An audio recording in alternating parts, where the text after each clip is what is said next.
Welcome to the Aloha Hour podcast number 50. Yes. Let's go. Hey. He got it right. It's only because we did the other one yesterday. Before we get started, ladies and gentlemen, give us a like, follow, and subscribe. Do us a favor. Give us a follow on Instagram at _Aloha_hour. Please share, spread the word, let everybody know what's good. And we will continue as much as we can to bring you great content like this. Also, send us any suggestions you'd like to hear or see any as well. Then we try our best to look at them and take the suggestions. Yeah. Yeah, we got to get a suggestion box. Yeah, hell yeah. Yeah, and we do our best to get them on. Yeah. For sure. Because we've been having some legendary guests, such as today. Yes. Yeah. And he is a very special guest. He grew up in Waianae and attended the Waianae High School. Today, he's a member of the Democratic Party and a member of the Hawaii House of Representatives, representing District 45. He assumed office in November 2022 and 2016. But this current term ends on November 2024. Correct. He founded the Active Hawaii organization and has served as the chairman of Waianae Coast Neighborhood Board, the board director of Waianae Coast Comprehensive Health Center, and an advisory board member of Makaha Elementary School. He dedicates all his time and attention to do good for his community. From the West, for the West, he is Cedric Gates. Hey. Mahalo. Pew, pew, pew. Bop, bop, bop. Hey, how old was when you Shaka. started? Because that's the one thing I always remember. You were young, but I never remembered how old. You was like a really young buck when you started this movement. Yeah, so in 2014 was the first time I actually ran for office, and I ran as a Green Party member. So no corporate money, basically just trying to keep it clean and also represent purely community, no corporations and no businesses. Mm-hmm. I was coming at it from a green mindset, and I was only 19 years old. So like literally out of school, and I was like, I want to make a difference for the community. Members in the community approached me to run for office, and I ended up just throwing my hat in the race just cause. And I lost that race, but it was a humbling experience, and for me in life, it's never a loss, it's always a lesson. So I took the lessons from that loss of 2014 and applied it to 2016, and we unseated the only incumbent in the Democratic election in 2016. So I made front page news, was like, who is this kid? He's 23 years old, and he just unseated the only person in an election year in 2016. So it ended up blowing me up, and people were like, what's your like message to the community? I was like, elect more young people like me. That's what my message is, because I really broke through the barrier of all the median age at the time when I got in was about 60 years old. So I'm a 23-year-old amongst 60 years old, and our perspective's completely different, right? So, and then you get kind of roped into all of that. But to answer your question, it was 2016, and I was 23 years old. Second youngest in the history of the state, right behind Tulsi at 21. Wow. Yeah. But let me ask you a quick question. I wanna go back. So in 2014, you went as a candidate of the Green Party, which means there's no affiliation, not to the Democrats and not to the Republican. Correct. And you lost. Correct. Then you made a switch and you went to become part of the Democrats, and then you won. Correct. Isn't and correct me if I'm wrong, the Democrats have a rule where you cannot run for someone else and then run as a Democrat. Correct. Because they're trying to keep everybody Democrats. Yeah, that's true. So but you made it change. I made it change, yeah. So they had to actually change the rules. So during the 2016 election, if you look in some of the news articles, which I'm sure you did, that's some stuff you do your research on, for sure. But so they tried to bar me from running as a Democrat. Yes, really. So they were literally going to take me to court and try to take me off of the ballot, dude. Take a kid off the ballot. That's crazy, right? 22-year-old trying to make a difference for his community, and these guys are saying, no, you can't do it, and basically were trying to shun me from the Democratic Party. But what happened was there was a ruling, or there was basically an agreement that it was okay for me to run as a Democrat. given that there was a lot of mishaps within the actual Democratic Party itself in terms of the paperwork, because I was legally on paperwork as a Democratic Party member. They were trying to get me off of the paperwork so that then I wouldn't qualify to be a Democratic on the ballot. Must love the Democrats. I mean, I got you. No, I think, for me, what it always came down to is trying to be an independent voice for my community, right? Like, Word. No matter what party affiliation I am, I know that my loyalty lies with my community, no matter what party I was represented by. So I was okay playing those politic games because I knew what my intentions were. I knew that they weren't going to be able to coerce me to following their agenda because I was coming in with my community's agenda, which comes first and foremost. And that's big. Well, that's why Cedric and I connected so well on a personal level, because same thing. I'm all pro West Side, pro whatever it takes to help our troubled community out there. It's always been a shit house, that we got to try and fix. And that's why I was like, after talking with him and when I was like, oh, okay, cool, I fucks with that, Cedric. I still don't care about parties. I was like, oh, whatever, okay, cool. You down, you gonna do something, make something happen? Oh, you helping the kids out? Let's go. And for West Side, that's important, at least to me. But I think a lot of us are the same way. And you know what? It's always like a controversial issue because you need to, on one hand, play the game. In order to make a change and get voted, you have to play the game, just like he did. He had to kind of shift and make himself a little bit more adaptable to the situation in order to get elected, in order to create change. Yeah. But sometimes, all that, I don't know that sticky situation, it's what so many people are, they hate it. All that sticky and I gotta play by the rules, I gotta do this, and they put pressure from over here. They try to get me off the ballot, so I'm not gonna, because I'm young, because I'm probably gonna make change, because I have a chance.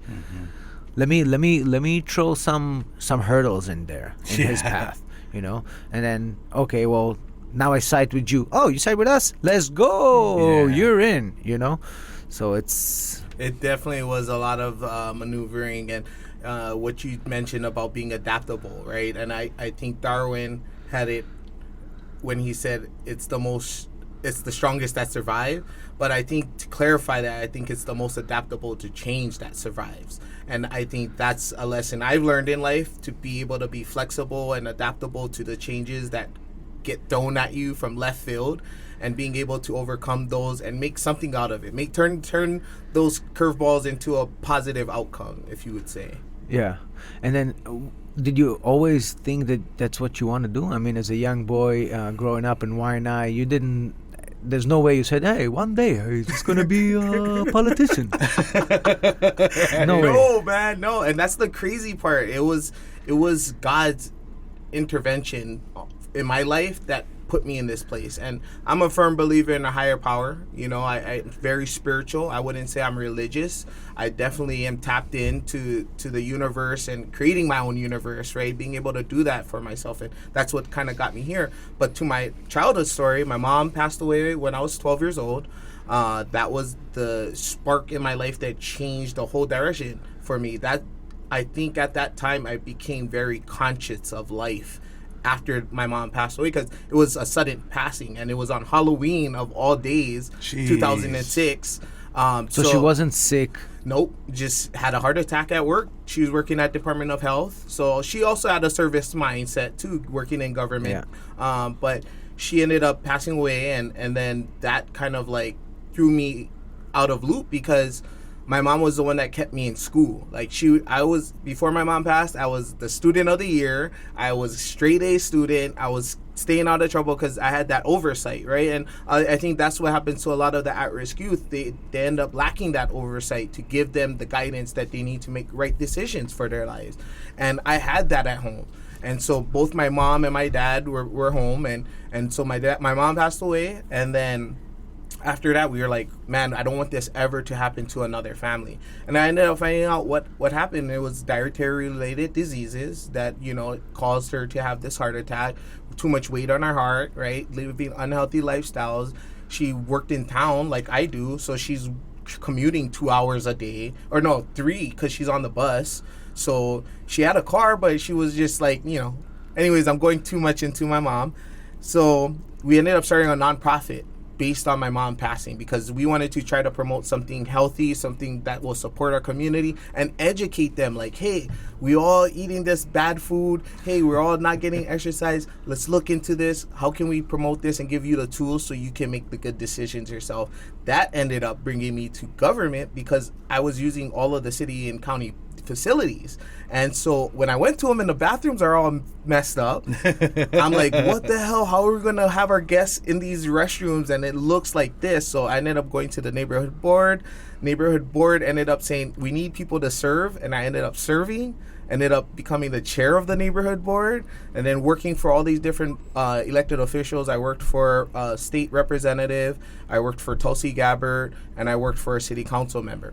And so all of those experiences kind of let me see government from the inside. And then out of that, I was able to build that new bathroom facility that at Makaha Community Park, which one of those events you came to. And we were able to redo that without the city. We worked directly with unions. We worked with the community and said, let's do this because they're taking too long. We got to do it ourselves if they're not going to act. And guess what happened? The city came after me. All these unions were like, hey, you taking jobs away from us. We could be redoing the bathroom. I'm like, man, we've been waiting. If you guys just did it, we wouldn't be here. So I ended up getting slammed because I ended up doing something good for the community. And that's when I ended up finding about politics and how you got to be in the know-how and be able to operate in these sticky situations, as you mentioned earlier. And you know why? Because what bothered them is that they didn't get the credit. You got the credit, and they didn't get the credit. So how dare you do something good without letting us know so we can get the credit? How dare you? Suddenly, the doing good became irrelevant in the equation. The credit became the relevant. Exactly. And that's always, it's a repetitive issue with everything over here. Even with, Brenton Ava, when he wanted to plant the trees, it's a great idea, but they didn't come up with that idea, and they only saw the bad things that could happen. Who will regulate it? But what happened if someone took all the fruits, and came up with all kind of different weird, controversial situation that might have happened down the line. But if it came from them, then no worries. Yep. Right, we brought it down. Let's do fruit trees. Yeah, let's go. Press release, newspaper riots. Yeah. Hulu. No, for sure. You guys see it, and that's why I'm here too. I just love that you guys are woke in that sense of like seeing kind of where it is, and the smoke and mirrors. Let's just call it what it is. For sure. Smoke and mirrors. And that's something I get very frustrated at with government in general, politics is in general. When it comes to doing good, nothing comes over that. I think, whether it's self-preservation because you're worried about your election, or it's you getting crap from your community because they can't understand why you're moving that way. If it's the right thing to do, you should always stand on those values and principles of doing good. And I think that always gets caught up in I got to appease this people. I kind of shut that noise off already because I'm seasoned enough where I've been in government for over 15 years, but I've been elected for 8.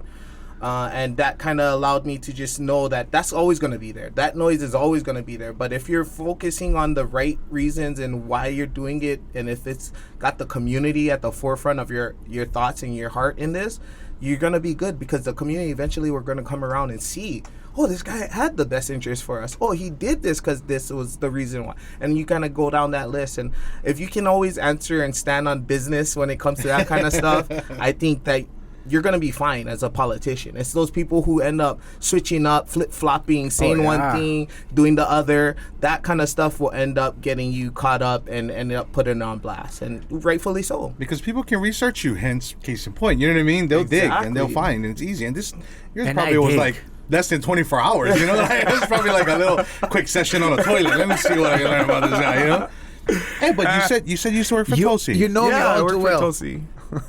You used to work for Tulsi? Yes, I worked for Tulsi when she was doing her thing back then. She was honestly before all the madness began, like, she's been getting a lot of crap, which way you put it.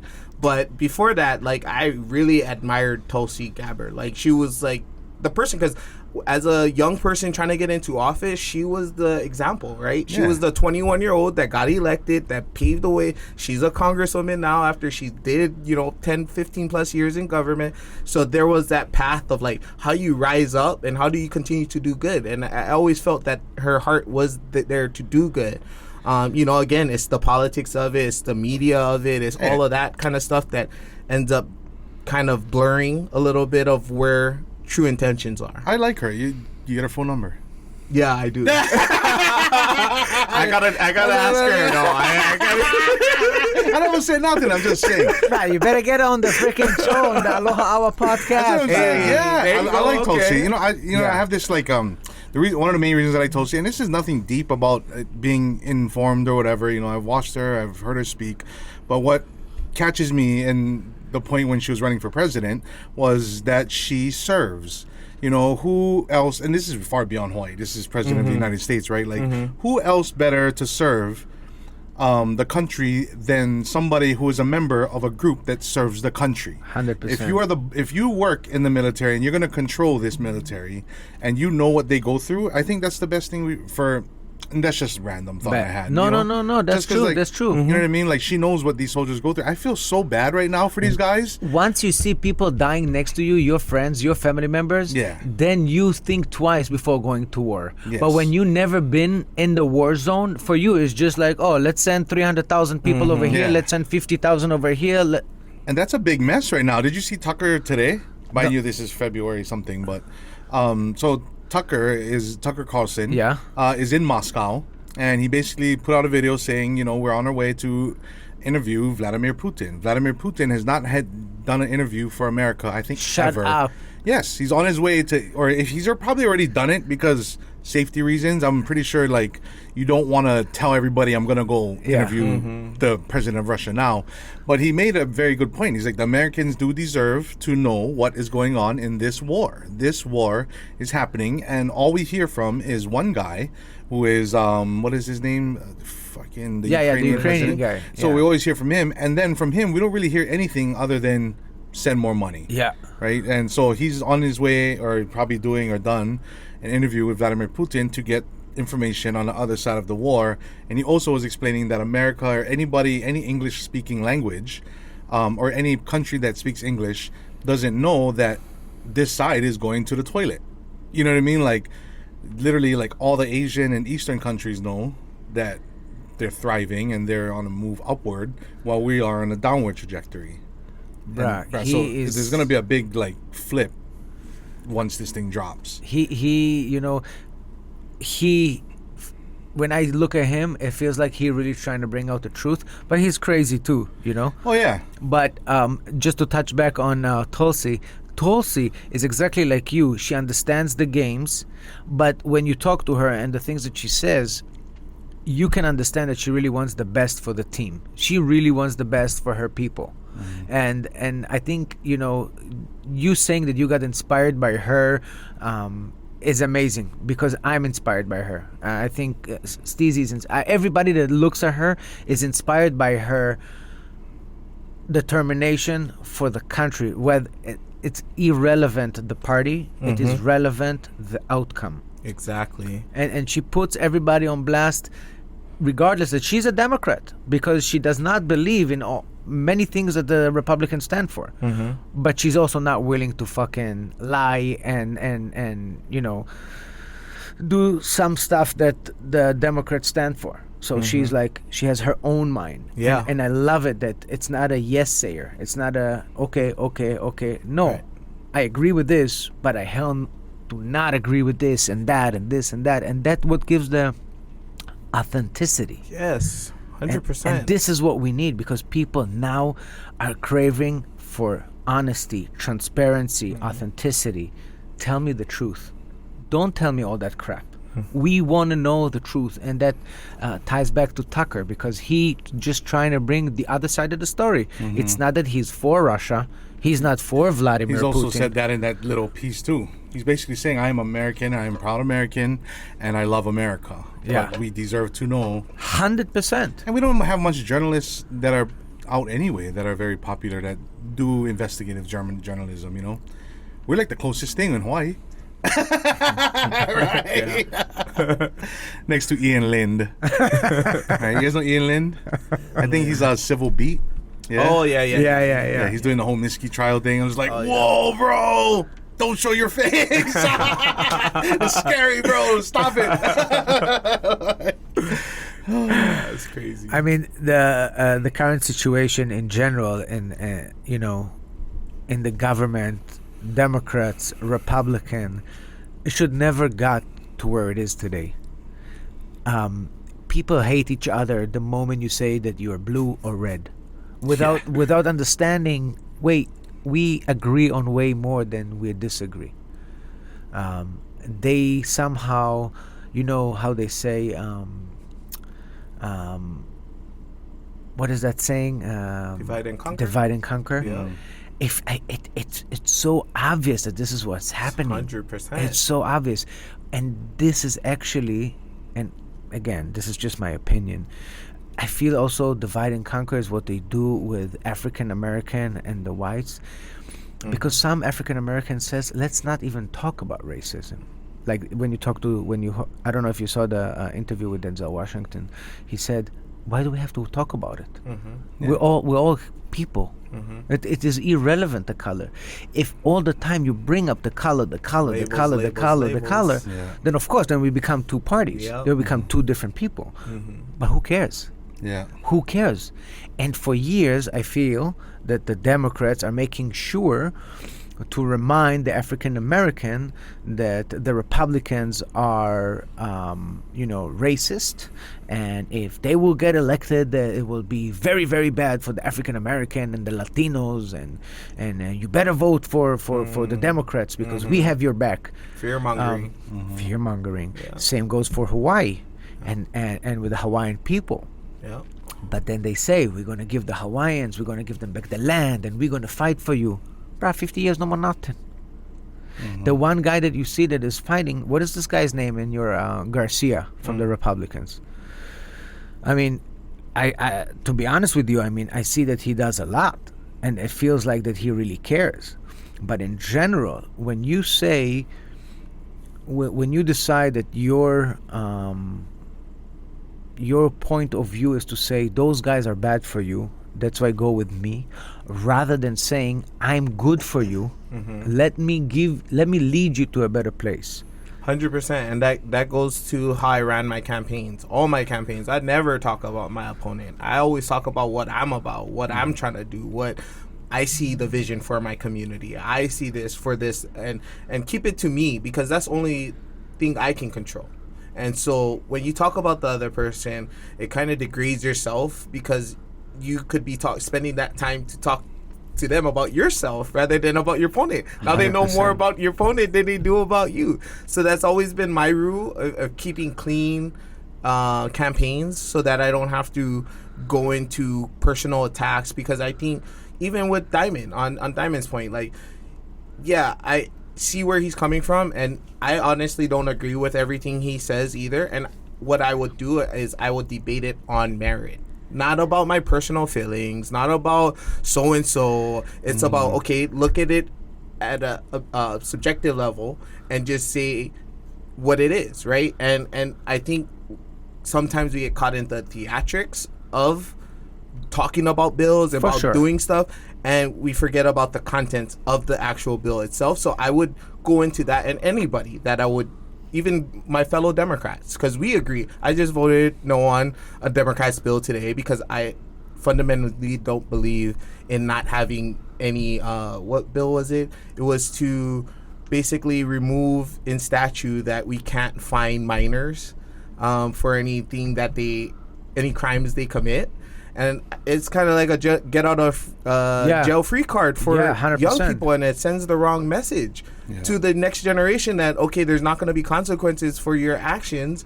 And given our communities, we know that you need that balance, right? Like, hey, that kind of check might correct that person for the rest of their life. Yes. Right? If they don't end up getting caught and end up seeing justice for what they done, then they're gonna forever go through life thinking that it's okay to do people wrong and do people dirty, and that's something that like I fundamentally can't get behind. So that just goes to kind of being bipartisan against who can get the smoke too, right? Like it's like, you can get the smoke. Anybody can get it. Like if you're a Democrat or Republican, if you have bad ideas that are not good for community and not good public policy, then I can always stand on that, and I'll go back and forth with people. We can use statistics or we can use anecdotal information. On what premise did they say that it is a good idea? Like, what was their opinion? It was related to Native Hawaiians being over represented in the justice system, and about low-income folks having hard time to pay for fines and infractions for then give him back the land. crimes they commit. But no, the part about it, Give him the land. Don't get him a free ticket out of jail. Give him back the land. Let them fucking give them what, you know? Yeah, I agree with you on that point. On that same note, though, already in the court systems, you can convert whatever fine that you're charged with into community service. Yeah. So why are we, again, giving these guys the pass when we can direct them into a diversion program that can then get them some community service, hopefully change their outlook on life? Because I know when I first did my cleanup, I never thought about cigarette butts before until you go and pick up rubbish and you picking up 1,000 cigarette butts and you're like, golly, how many people smoke cigarettes and how many people are so disrespectful they flick it out the window? Yeah. Like you have ashtray, you have cups, you have all these different things you can put that cigarette butt in that will never deteriorate and will forever pollute our aina. But you know, people, you can't. That's also the hardest part about this job, is controlling people's personal choices. I feel like we need to not be a nanny state. I've been saying this a lot, because I just feel like we're making rules that don't need to be made. Like just because one incident happened doesn't mean that we need to go jump to create a bill to ban whatever that was. I think there needs to be discussion. There needs to be not a rush to go and act on small things that really don't matter to the community. And you know, we can talk about the menstrual and men's bathroom bill. Like, you know, that's something I'm like, bruh, we got too much things to be even entertaining this. That's Bill 2003, right? I believe so. Yes. Talking about doing putting tampons and correct in males. There is already. There is already. And new age. Yeah. Oh my God. Yeah. Oh my God. Yeah. And you know, that's whatever your stance on it is. You can't tell me there's not more important matters that we need to be focused on and putting our attention and energy on, rather than wasting even 5-10 minutes on a hearing on a bill like this. So and that's just where I'm at this point in my career. This is why I'm asking, who was the person they brought it up? Yes. Who was the person? Who came? It's the Wahine, yeah? I would have to go look that up. I think it was the Wahine. But she woke up in the morning and she said, today I'm gonna fight for tampons for men. Well, she's in all fairness, she's all trying to promote the fairness of it all across all of the pronouns, etc. So if that's what you're standing and that's what you about and that's what got you where you're at and that's who you are, then go do your job. She's, if that's the case, you're doing your job. But you're absolutely right. It's wasting everybody's time. You could really just tell the local private businesses, you know what, your bathroom, do what you like. Yeah. You know what I mean? Because that follows it. That speaks to a specific audience. That's not going to be like. But also, and please correct me if I'm wrong. Yeah. If you're trans, right, and you think that you're menstruating, right, but you were a man, you feel you're a woman, you feel you're menstruating, so you would go into the women's bathroom because you are like one woman, right? You have like. Because you identify and you go into a woman's bathroom, yes. So what a guy needs to do with the tampon? What do you want him to do with it? That's a good question. No idea. I don't know. But, Put it in nose. I think again, Steezy knows. He got an idea.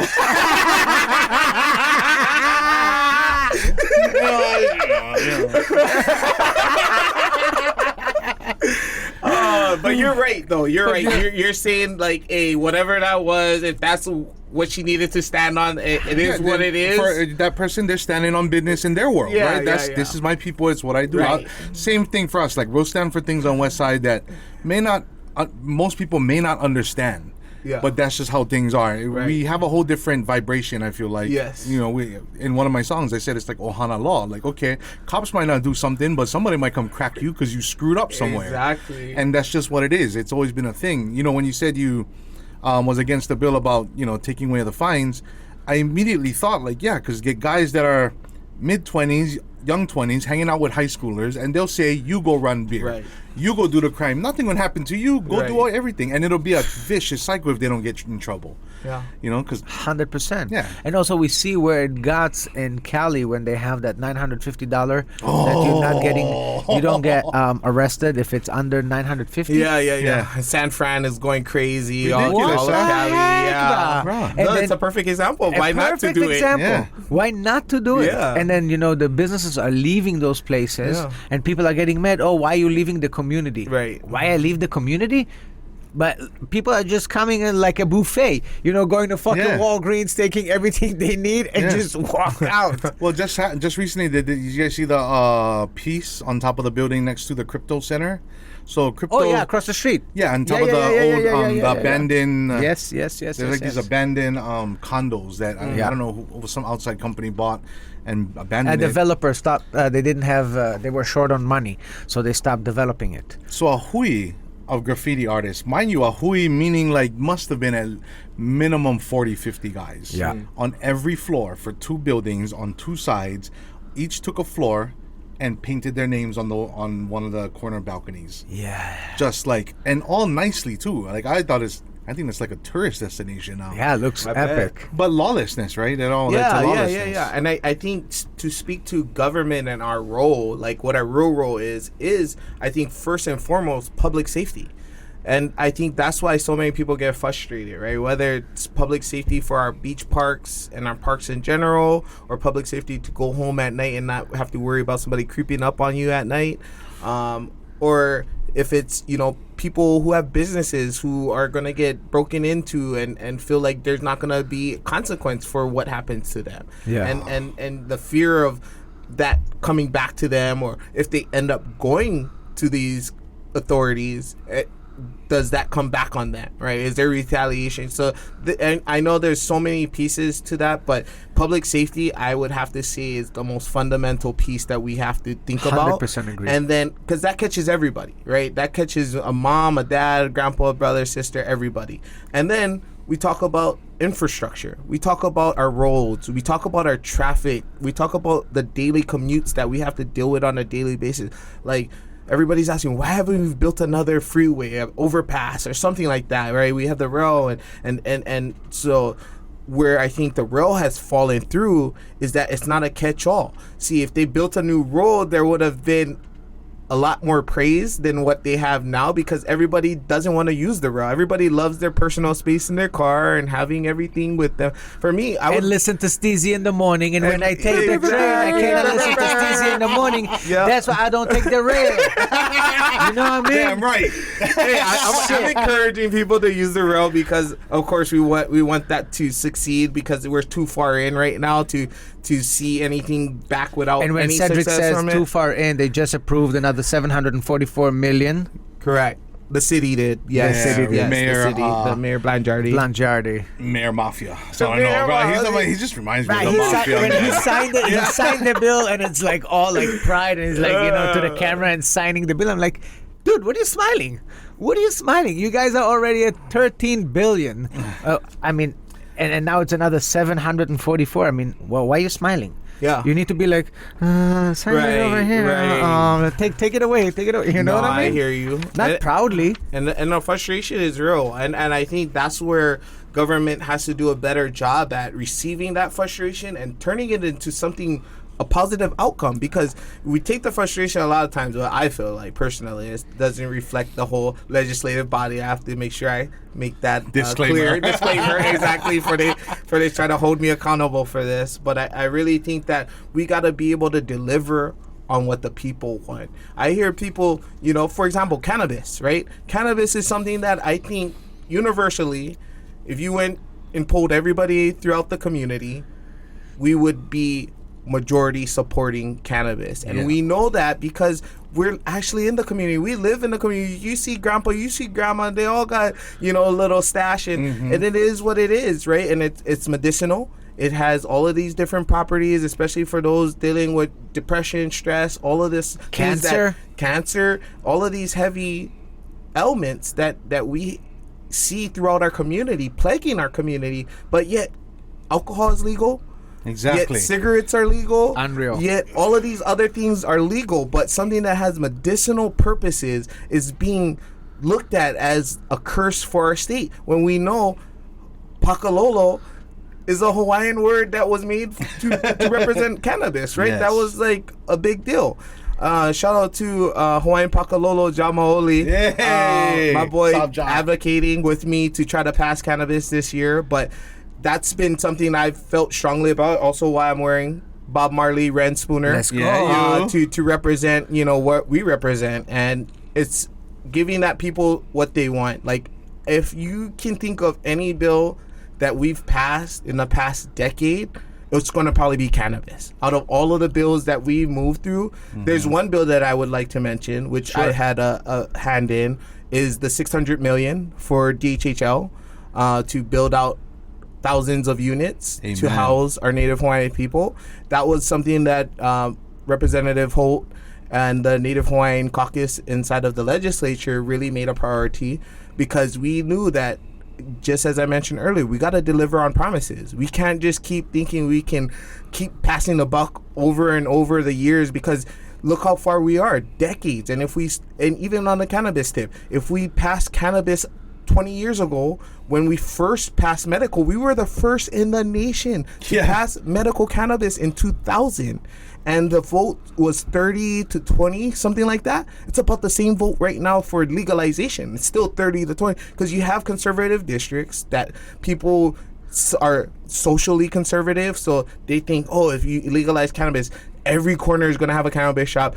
Everybody's just going to be smoking weed and blowing it in your face, being mad disrespectful, and just like they paint it as the worst, right? They paint it as a way that is going to fearmonger to the audience that they're trying to make them not support it. But I think if people actually had an experience with cannabis and actually knew how much it helped people in their lives, loved ones, like it has for me, then they would know that this is something that can be used for public good, but also to make sure that there are safeguards so that it doesn't fall in the youth's hands, so that there is education, and let the youth know that because you're a developing brain, cannabis is not good for you. Yeah. When you become older, right now the science is about 25 years old, cannabis has no effect on your mental development. So of course, I'm going to make sure that we talk about that we keep that as a conversation, and that we don't act like that doesn't exist. But at the same time, shouldn't adults be able to have that freedom to decide whether or not they would like to? We have the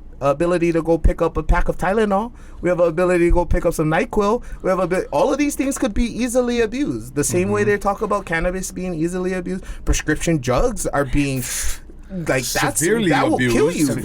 This is not and that's the best part. Cannabis isn't going to kill nobody. They say, I never ever heard a story of someone smoking weed and going on a rage. Never.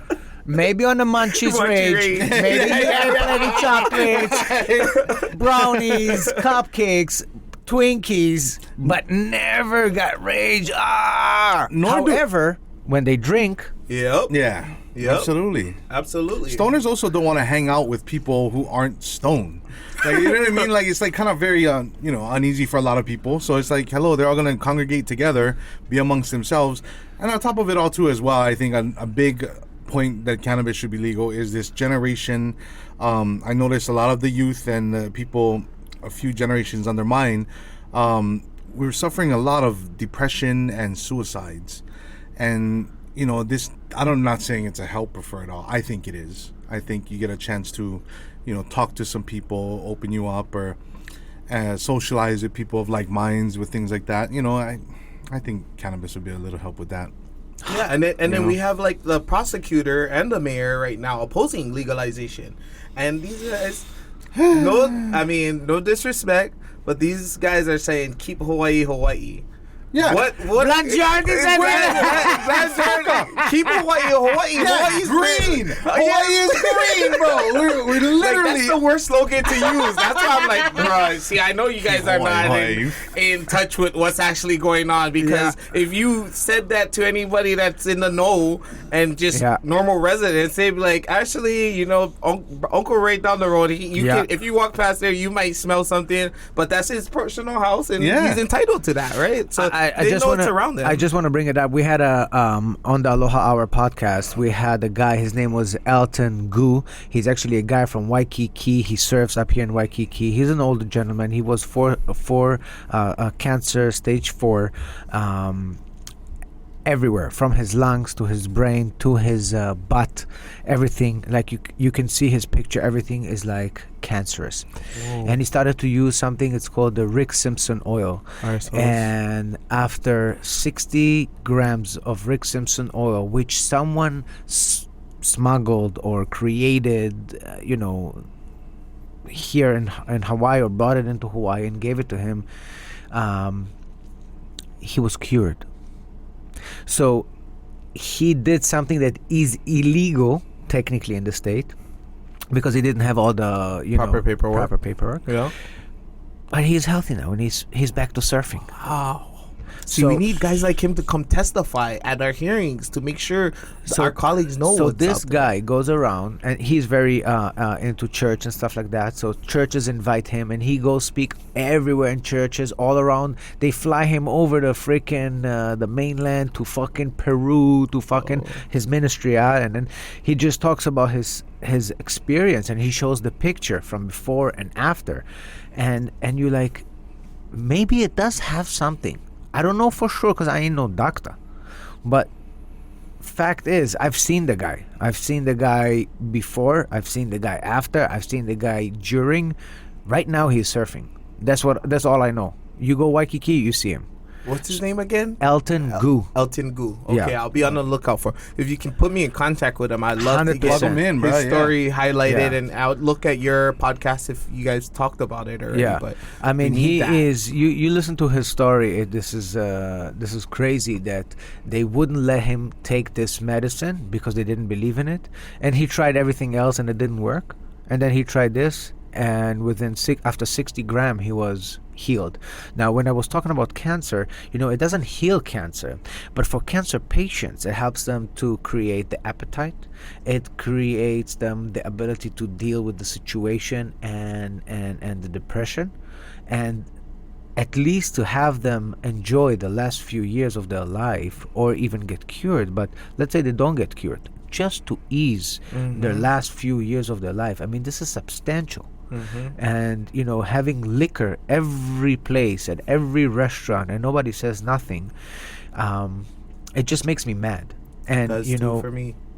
I have a medical I have my medical card, but since I have a medical card, I cannot get a weapon. I cannot have a no shit. Yeah, you cannot get you can get a crossbow.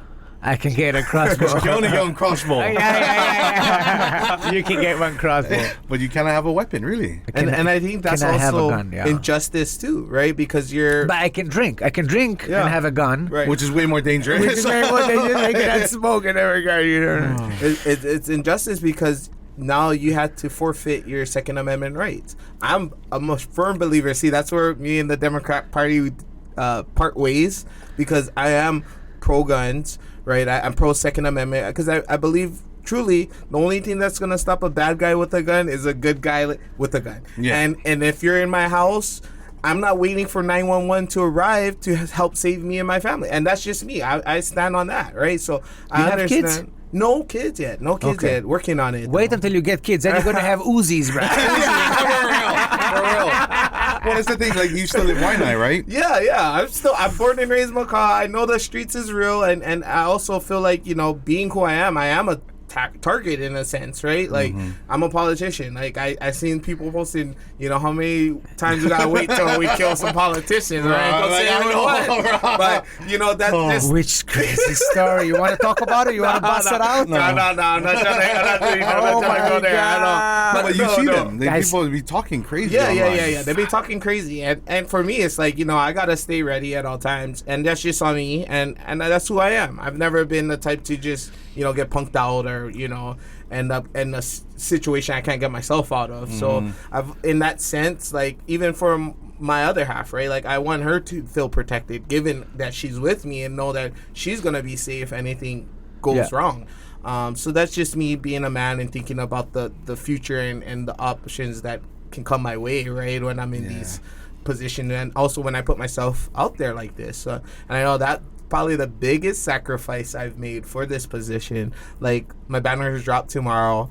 My face is gonna be on 100 banners in 96792, and everybody kind of knows me. Like everywhere I go, I can't go even to town without somebody yelling across the street, Cedric. Like it's like that, and it's organic, right? I'm not like all about the clout. That's something that I feel I'm trying to come into a little bit more of, just trying to have the conversation, because I'm not about the clout, but I do want to talk about the real things that are happening in the community and try to figure out, you know, how to engage community in a way that they'll be able to receive the message and try to do something with the message. And I've always like had an action item after like we have discussions, right? Like what can you do to help with all of this stuff? And I think a lot of that is just being involved. People like to just use scapegoats, and I feel like I'm used as a scapegoat a lot of times. Oh, this didn't happen, that didn't happen. Oh, Cedric's not doing nothing. Oh, this and that, you know, and they just blame it on me and just say, okay, I wash my hands clean. I don't have to worry about that. I put my blame on this guy. Instead of saying, what can I do to assist moving this forward? How can I get involved to make sure that they know this is something they should be thinking about or doing? How do I meet with Cedric so I can actually get his perspective and show me how we need to create change together? Like none of that happens so often, and that's where I get a little frustrated, because I'm always trying to engage people. It's like, come in, let's do it, let's make it happen. You know, brother, I always keep you in the loop, try to bring everybody into the fold, because I think the biggest thing, as we talked about in the beginning, there's a lot of divide and conquer going on. So my campaign has always been about unifying. My first campaign I rolled out was Unify YNI. Unify our district, unify our community around the issues that matter to us, and make our voices heard so that the people that are the decision makers know exactly where we stand, and that they better act in our best interest or else. And that was also the reason I got elected, because I was already organizing like that before I became elected. So when I started running, I was telling everybody exactly what the plan was, how we're going to get there, who needs to be involved, and then how we get to this point of now being in this position. And that's really, so now I know for a fact it works, it can be done, and it takes all of us to chip in a little bit, whether it's a minute of your time or a contribution, whatever it may be. Yeah, I remember when you first started, you were door knocking, huh? 100%. Big door knocker, bro. Walking around, young boy, talking to everybody. Who's this fucker coming to my door? Think he gonna do something? Think he gonna do something for why not? You know what I mean? Yeah, right? Sure. And then like, but you know, going back to like how Goo, right? Goo, when he had his sickness, went straight to churches, community, wanted to make action as opposed to going to government. Even you, right? Like sometimes government not happening, you just got to make it happen.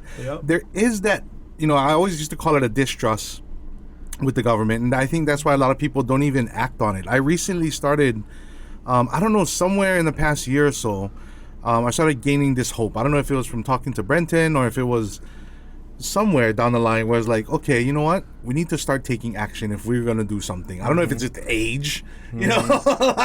And I'm like, okay, well, let's do some action. And I, you know, a lot of people are quick to have action on social media. They'll say all the problems, you know, anybody can poke holes in a boat. That's wrong and this is wrong. And the same amount of energy. For instance, I took the time to give a little testimony on Brenton Alva's bill for keeping foreign investors on buying Hawaii property or whatever. From there, I thought to myself, wow, I took the same amount of time as to saying, good job, Brenton, keep doing what you're doing, and went to the fucking thing and sent a testimony. It was only like 60 seconds. Yep. And I was like, wow, that's all it took. Yep. If we could transfer the energy, and everybody could transfer the energies, like how you're getting everybody active into a specific thing, we can move mountains. We are the power. Mm-hmm. You know what I mean? The servants, no offense, Of course. No. are the servants. Yeah. Right? Like they work for us. But we are never unified. We never are. We're unified online. We can all comment the same common ideas on top of a post, and we can all rah. I need this on the reel. I need this on the reel. That's a reel right there. Right? Everybody's quick Hell to talk yeah. some shit, but nobody's moving. Hell yeah. And that's why I don't know if it's because I'm getting old. No. you see that. It is You see the Matrix now, bro. It is perfect. It is perfect what you said. This is exactly it, because everybody is doing, and talking about it on social media. But it's exactly what you just said. It takes maybe 60 more seconds Yep. to really make a difference. And then maybe next time you will take 5 minutes and you will actually go and have a testimony at the state capitol or whatnot. So this is exactly what you said, and I'm so grateful that you said it, because if you're gonna say it and you're gonna inspire more people to do that, this is the change. Yeah. This is the change 100%. because it is on us. Yes. It's not. They work for us. They can represent us. But if we don't give them the tools, and if we don't support them, and we don't give them the fucking tools and ammunition, Yeah. Well, if you don't tell them what's really going on, you know what I Yeah. mean? Like, you're trying so hard to push legalizing marijuana, and a lot of those people are unaware of Goo, who's telling thousands of people, you know, this Rick Thompson oil has saved my Rick life. Simpson. Excuse me. Sorry, bro. But at least it's not Rick Rowland, you know what I mean? But, plenty of people in the state capitol don't even know he exists and know that it's even helpful. Yeah. You know? Well, I think the argument right now for not pushing adult use, I like to make sure we say adult use. I know the term recreational is being used a lot, but I think that's also a turnoff for some of the people that we need to support this bill. Yeah. Because recreational seems like it's just fun and play, go do whatever you Word. want. But adult use is people are intentional about using their cannabis, right? For Bruh, maybe there's one missile attack, bruh. no. We good. I'm glad we don't have that again.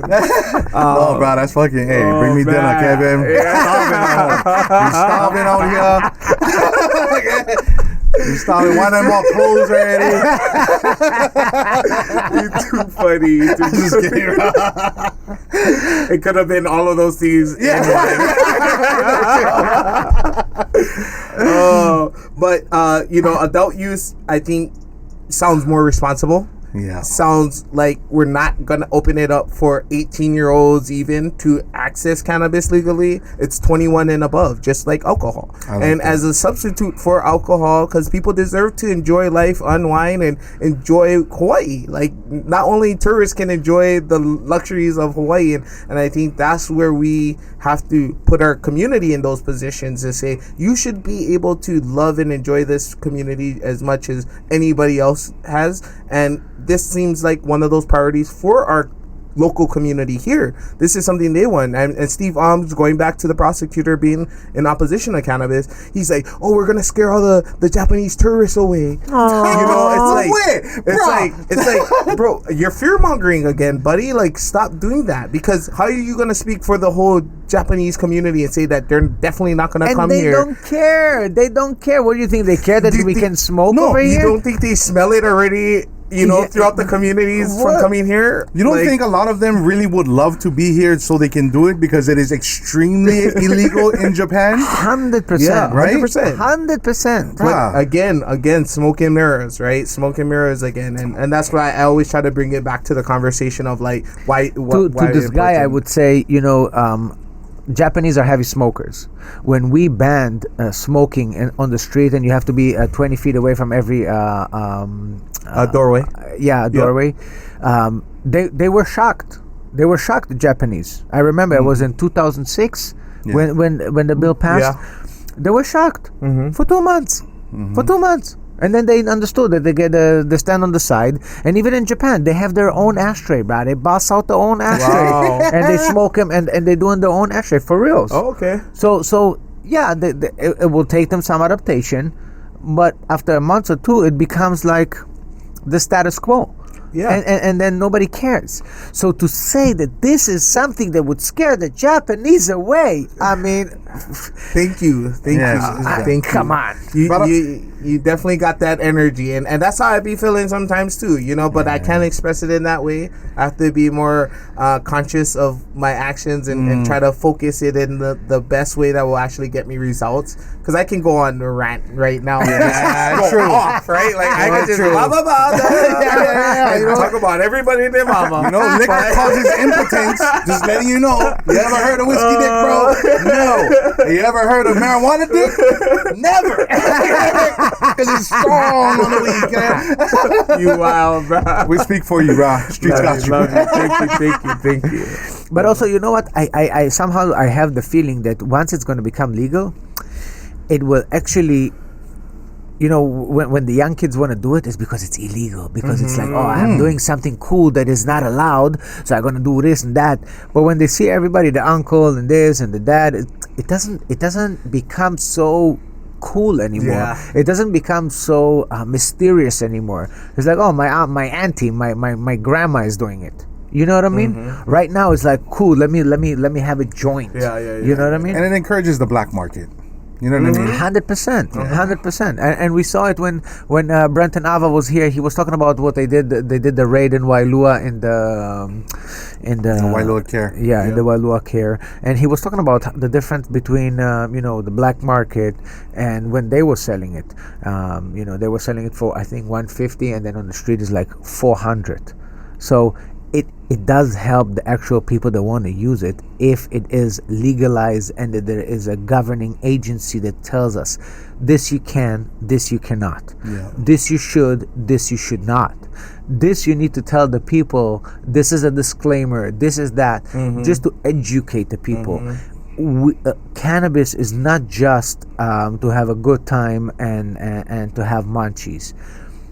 It helps a lot of people with a lot of stuff. For me personally, serving in the military for 3 years and having my own issues with what I've seen and what I've experienced, for me, once I take that medicine, it's just everything is okay.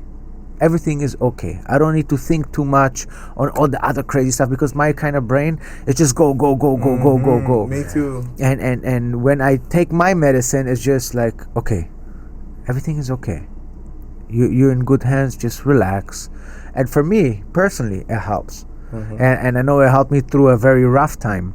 And I wish everybody would be able to have that opportunity, to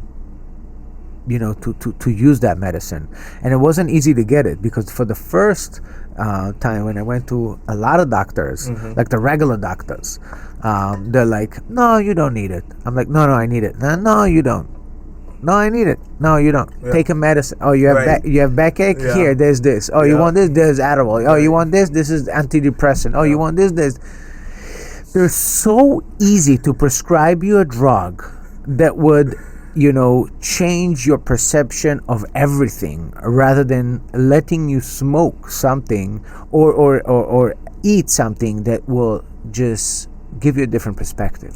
Yeah, because the doctors definitely are coming from that prescription perspective, right? And not to disrespect all doctors, but a lot of doctors these days, that's the first thing they're looking to do, right? When they see 100%. You, it's like, okay, calculated, okay, what prescription should I give them? Okay, out of the 3, here's this one I think might work the best. Try it, come back to me, let me know if it works. If it doesn't, we'll put you on something else. It's literally the same thing any person has at the doctor's office when they go in for visits.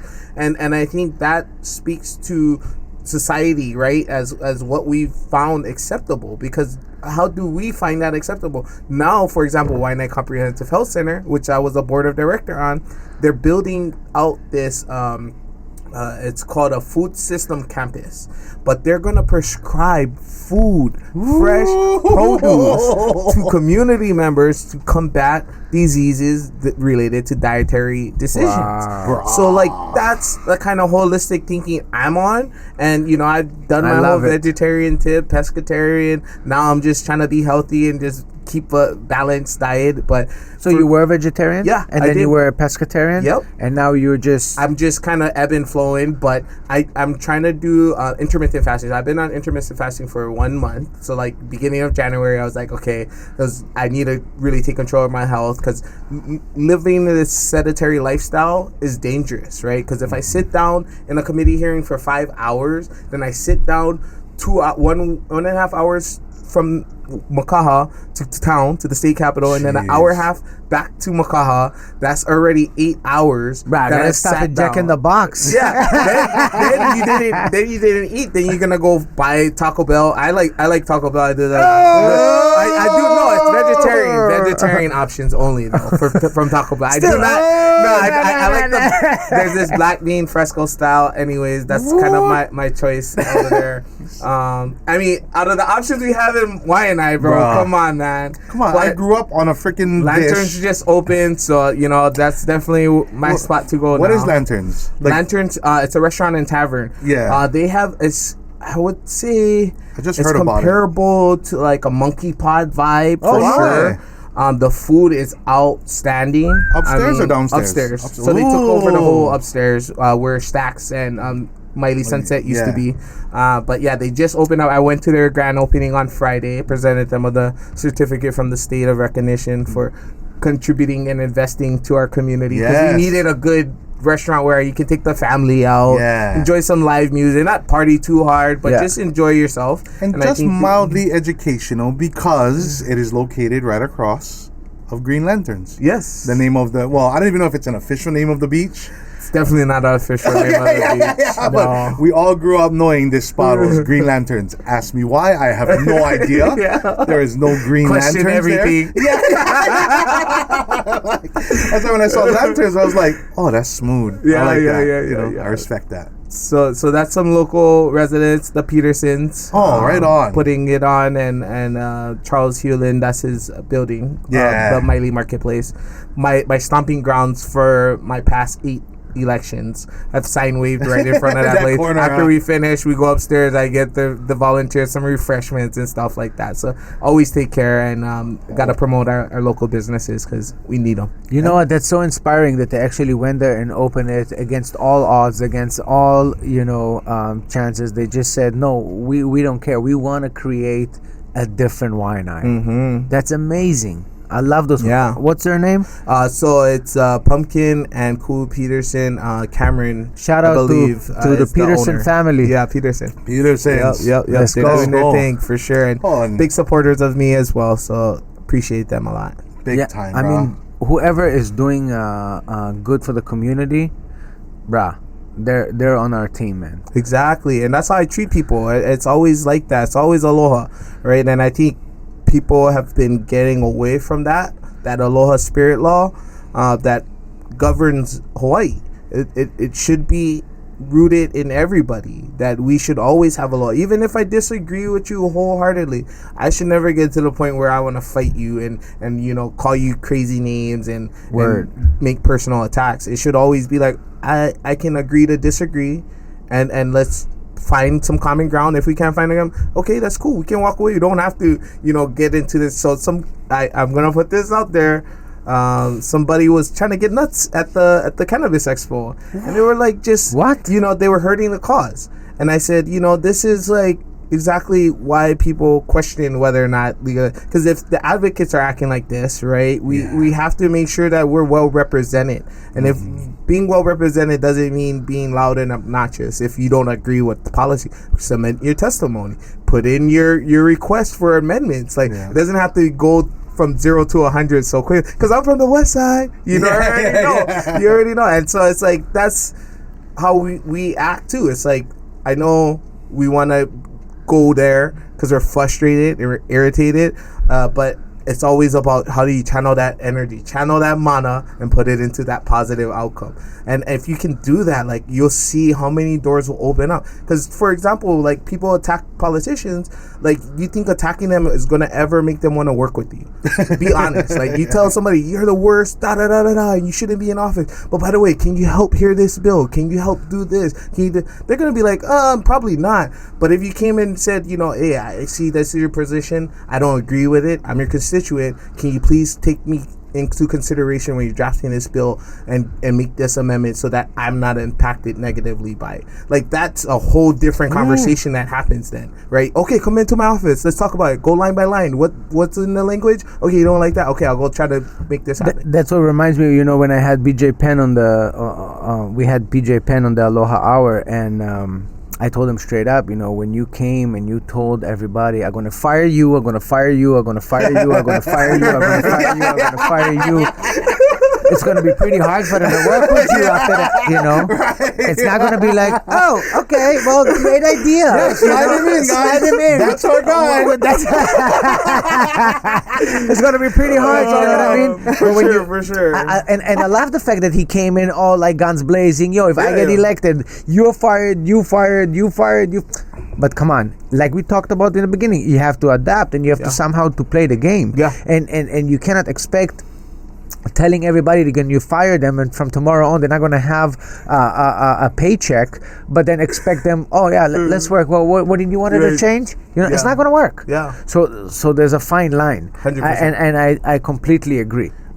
What's crazy is that you didn't go to college, huh? Or did No, you? I am. I did. I actually graduate this year, finally. This year? Yeah, this year, man. It took a while. So I actually got elected while I was in college. I was a college student. No way. Promise to God. Yes, I was a college student in 2016, and I ended up getting elected, and I was like, okay, I got to put college off. I got this. It was a learning curve, that's why, right? Getting into politics, being young, like, I used to sleep in my office because driving back home after, studying up on all your bills that you got to read and vote on, and the next morning then driving back to hit an 8 a.m. hearing, it became unfeasible. So literally just put a futon in my office, pass out. There's lockers downstairs so you can go shower, brush your teeth, do all of that. And so that's like my first 2 years of being in office was like that because I was so dedicated to the community, right? And then after you learn your routes and you learn how to actually take care of business, you don't necessarily need to be dedicated. But a lot of times it's all about trying to build the coalition, right? Build the people that you're going to need to get stuff done. The reason why Republicans really can't get nothing done in Hawaii is that they represent so small of a percentage of the actual legislative body. So we have 51 representatives, so 50 other me's, and then 25 senators, which I'm running for Senate this year. And in order to get anything passed in the Senate, you need 13 yes votes. And anything to get passed in the House, you need 26 House votes. And so if you aren't able to muster that up, then everything you ever work for, everything you want to do is going to be dead. That's why it's always going to be about collaboration, because some people don't see eye to eye on some issues, for example, cannabis, right? But doesn't mean that I'm going to shun them and disrespect them and treat them a certain way, because you're going to need them again on another legislation that they might be in support of. And so 100%. You always got to keep that on a neutral, even kill. And I see a lot of times what happens, and I'm just going to speak frankly, the Republicans, they love to attack, right? They love to be like, oh, you guys are this and you guys are that. Mm-hmm. And that automatically is going to turn off the body, because we have a super majority, not just a majority, it's a super majority. So I think there's only 5 Republican House members and 2 senators. And even these guys don't get along, so they don't even talk about that, right? But they beefing. We know about the beef going on between the Republicans and choosing their leadership and all of that kind of stuff. So that's in existence. But I believe that there have been successful people who are Republican who just operate in Aloha. When you operate in Aloha, which I don't say that none of the Republicans are not operating in Aloha, it's just, when you have that spirit, you'll get a bill to get heard. Your bill will actually get heard from a chair of a committee. Your funding for your community might go in the budget, because you kind of built those relationships, and they don't look at you as a Republican. They look at you as an ally, as somebody, a friend, right? And you can work with. And I think if you establish those connections and that ability, these Republicans can be unstoppable too. They can push a lot of their initiatives as well. It's just coming at it on how do you approach that situation. And I've had friendly conversations with all of them, right? Because I'm always on an even kill with everybody. I try not to create any enemies. I already got enough haters as it is, right? I try to make as much friends as possible. How can a guy like you have haters, man? Because you're from Waianae, Oh, bro. man. We're born with them. Man. Oh, yeah. No, for sure. You are definitely born with them. From, you know, it's funny, like, yeah, you just, for me, like, it's interesting because I was hearing somebody talking about, like, oh, how many fights you got in school, like, da-da-da-da-da-da. And they'd be like, 0, 0, 0. Like, you know, you go around the room, 0, 0. Nobody ever got in. But for Waianae, it's like, man, how many fights I didn't get into, right? It's like, because you got to claw your way out sometimes, man. And, you know, you get tested all the time, too. So I'm already battle tested in that sense, too, to kind of come from that street mentality and just growing up in Makaha. The furthest west you can get on the west side, you know, you end up learning how to adapt and how to survive, right? Those encounters with folks that may not see eye to, or just got beef with you on some random stuff, right? Yeah. Like, you just come random. So You stupid, talk to yeah. so-and-so's cousin and da-da-da-da-da, and now you got beef with the whole family. Bro, it's real. It's real. Now they pulling up to your house. Now you got real smoke at your front door. Like, no, that's life. But all of that made us stronger, Yeah. and made us who we are. And I'd never regret going through any of that. I think it's always those lessons in life that take you the furthest, that allow you to see life from different perspectives and make meaning out of stuff that, you know, doesn't make sense sometimes. It's real. You know, we love to encourage and you know, inspire our listeners and our viewers. You know, in 2014 when you lost, I know that your dad died that same year, and I know how connected you were to your dad after your mom died. How was it for you to just pick everything back up, focus, and understand that the good of the community is more important than you feeling sorry for yourself, and just continue to fight for Waianae? Yeah, that was deep, man. For sure, it was one of the it was the toughest time. Like losing my mom because I was 12, I couldn't really process it the same way. But when I lost my dad, yeah, it was all bad. And you know, you contemplate a lot of things, right? And what I thought about the most was like, what would my dad want? Actually, like if I stepped back and I put myself in my dad's shoes, if he was still here, what would he tell me? And then that said to run for office, and don't care about what you're going through right now. Just know there's a bigger picture at the end of this. Like, and you know, and then to lose, right?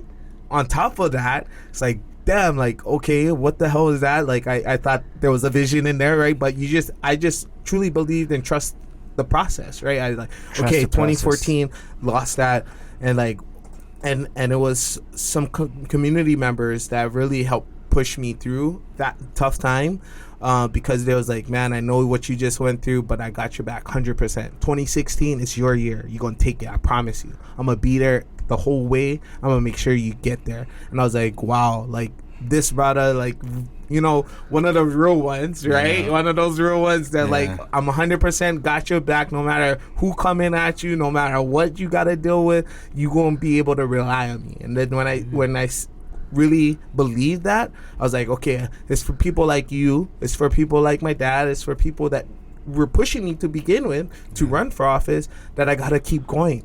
Because right now I definitely thinking about, I thought about traveling, just going off in the wind and just go see all my family, which I did, which I ended up, after my dad passed, I ended up visiting all his siblings to just sit with them, right? And just be like, you know, my dad passed, da-da-da-da, give me the stories, blah, blah, blah. So I was able to heal in that way and be able to go and have closure. Because my dad passed away unexpectedly too.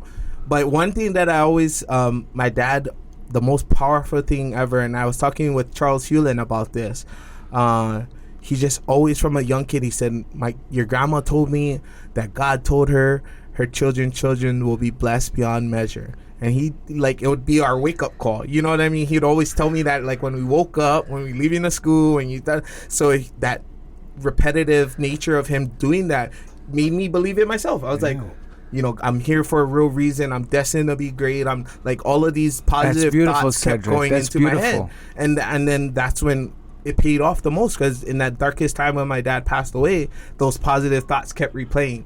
You know what I mean? He said, you're supposed to be great. You're supposed to do this. You're supposed to be there. And that's what carried me through the madness, because without that, I don't know how I would have seen that light at the end of the tunnel.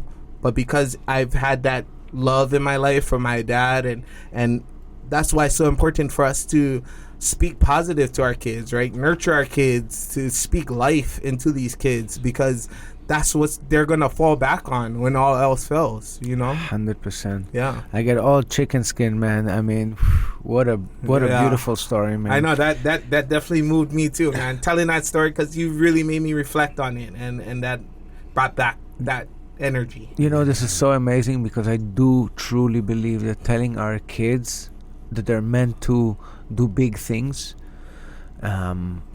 if they believe in it, they will do big things. But if you tell them you're not amount to nothing, it's just not going to do nothing. Yep. Yeah.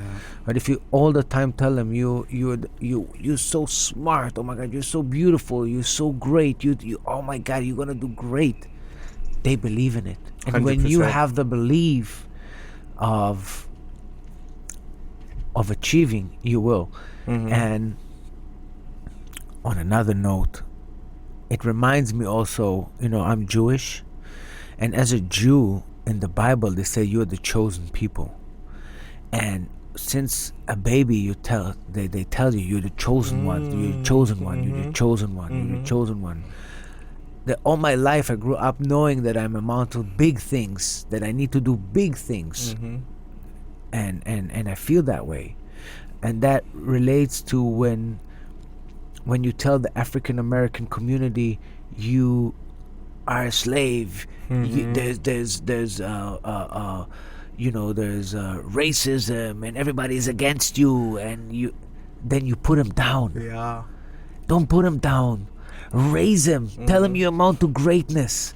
You are amazing. We'll love you. You can do anything you want, and they will. And the more I think about it, it just makes so much sense. When you tell your story, it relates to, Judaism. It relates to, so many things. Like, if you tell the kid that he's amount to greatness, they'll do greatness.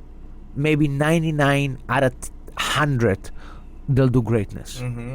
But if you don't give them that confidence, it's going to be tough. That's what it was for me. Definitely instilled that confidence, because to be able to go up, when I first got elected, this guy was hosting at I believe it was NPAC.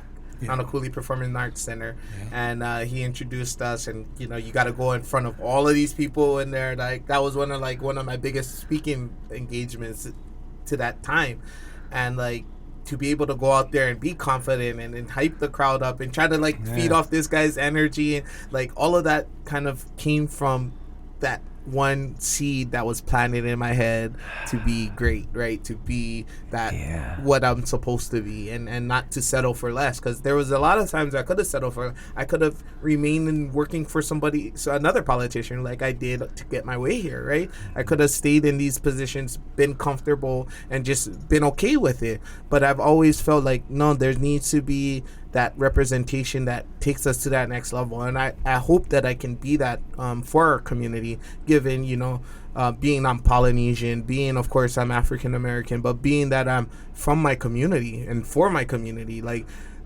there's people that are coming into my community running for office, and these guys are from my area. These guys are from all these different places. They come move into our district just because it's an easy seat to try to take over. And it's just like, you're doing a disservice to our community. Don't come in here and try to represent something you can't represent, something you haven't lived, something you can't speak to because you haven't gone through it. And that's what frustrates me. And I wasn't even planning on running for Senate, I'll be honest. But when I seen that was our option for the position, I said, not over my dead body. Straight up. Like, M to my chest, dub up, dub down. You already know this my time. You already know this my time. So, like, that's the energy I came with. And that's why I know I'm confident that we'll have a good showing in this upcoming election, because that's what we're going to bring to the table. Authenticity. And showing that we really about that life, that we going to be here when we lose or if we win. You know what I mean? I'm not going to leave and go back to Aiea and you know, put my kid through Mauna Lua like my opponent has, right? You know, she's running for off Senate, and you know, she's posting pictures of her son graduating from Mauna Lua, and I'm like, lady, how are you going to be trying to run for Senate, but your kid is graduating from Mauna Lua? You're just on the neighborhood board for Aiea right before you left to come run for the seat. So there's a lot of holes in those stories. And, you know, from the West, what we do, we poke holes through, we investigate everything, right? Like, all exactly. day. It's like, oh, this all don't add up. So, like, I think she's going to have a tough race coming against us. But really, it's all about standing on values and principles, right? Yeah. Values and principles is what I always use to bring me back down to earth and mellow me out to know, like, okay, because sometimes you're acting out of passion, you're acting out of emotion, but then you have to go check, okay, does this line up with my values and principles? Is this really what I'm saying? Am I willing to die for this? And like, that's the difference between me. I'm willing to give it up all. I've already made the ultimate sacrifice, putting myself out there like this and putting myself in these positions that, like, I can't let something like this go unchecked, and somebody got to stand up for the community, and I think God put me in this position to do that. You know, and that's what I love most about you, aside from the fact that you are not like stereotypically West Side, considering that we all have a negative edge to us. That's what I like, because he was always positive and always trying to find solutions, even though all of us are like just F everything, right? Yes, you know, yes, 100%. You know, thank your dad for that. That was a great seed he planted. Yeah. But also, the fact that you and a lot of politicians, this is the one thing that irritates me, right? You don't see them ever in public or anywhere where you can talk to them or approach them. For instance, during the Ige administration, I don't think I've ever seen that guy in public once. I don't know where he hangs out, what he does for fun. I'm not in those social circles. I'm assuming there are very high-end social circles. But like in this case, you're in the community. You're very easily talkable to. You know what I mean? So what I'm saying is that, like, something happens, it's very easy for you to get checked. Yeah. Right, as many of us are, with whatever actions we do. Right. So I think that's the best person to have as a servant of a particular community, especially when you're in the community. 100%. You know I'll what I mean? speak to that real briefly, but one thing that I always tell myself, my staff, everybody, is that I gotta go see these people at the end of the day. Yeah, you can go say whatever you want. You can treat people the way you... I'm gonna be in Tamura's buying groceries and grandma gonna pull up on me. That's honestly my biggest fear. In life right now, like, is grandma hitting me over the head with her bag, telling me how I let her down and how I didn't represent her. Like, that's literally my biggest fear. Like, going wine next door, Tamura's, any location on the west side, you bound to run into people. Yeah. And so, like, that's why I always said I always keep friends. I always make friends because I know I'm everywhere. So it's just a matter of time till you run into somebody that may be not your friend. Yeah. And then you're gonna have to deal with that. But I welcome that too, because I'm like, okay, let's talk about it. As long as you, like, we don't have to resort to violence, we're good. Right? Like, I can take the yelling, I can take the frustration, I can take the passion, I can take all of that. But when you talk about, you know, putting hands on me, then that's, you know, a different story. But generally that doesn't happen, which I'm thankful for. But really, that's what keeps me the most accountable. Because I go to the beach. I'm at Makaha Beach with the boys sometimes. You know, I'll pop up on it. And even them, they give me crap about everything, too. Like, Cedric, what about this? Yeah, what happened to this bridge, bro? What happened to this bridge, Cedric? No, the bridge. Where's the way? I'm like, hey, I'll put it all in. I like, literally, while I'm there, I'm texting my chief of staff, like, hey, they're bringing this up. Hey, follow up on this. What about the bridge? Hey, what about the bridge? Yeah. 100%. So it's I love that, though, because I'm here for them. I'm here to be a vessel, to be able to take their ideas and bring it to the Capitol and try to make something out of it. And all of my ideas, they're they're always community driven. That's why I can introduce so many bills, even though there's a bill limit, because all of these bills are district specific, all focus on community stuff. And I wish that's what majority of our other politicians did, right? Yes, there's statewide importance for stuff. Maui is one of them. We're going to really put an effort going towards Maui and taking care of our brothers and sisters on Maui. But also, we know that other communities exist and other communities are still struggling with all of those different things. So to have somebody being there as your representative to solely focus on your community, I think that's where we operate in the best light, because everything that you're doing is all community driven. So if I am another politician, I hate your bill, whatever that, oh, actually this was from Auntie, she actually had this situation and that's why I introduced this bill. I mean, oh, you may not like it, I might not even like it that much, but it's because it's a constituent, it's a resident of my district, I'm putting this forward for consideration, right? Like and you can never go wrong with that. I'm never gonna give you crap about that. I'm gonna always say, right on, great job representing your community, right? We'll never have beef about it. I think this is what it takes. This is what it takes, because you guys work for us, and I think a lot of people forget it. And talking to you, it feels like you understand it, that you work for us and you're trying to represent us and you're trying to represent the brothers and the people in Waianae and Makaha and wherever it takes. A lot of people forget that they represent us. They understand that they say they're going to represent us, but once they get into the office, they start to represent the companies, the corporations, and then the big donors, because they say, why would I represent this fucker or me?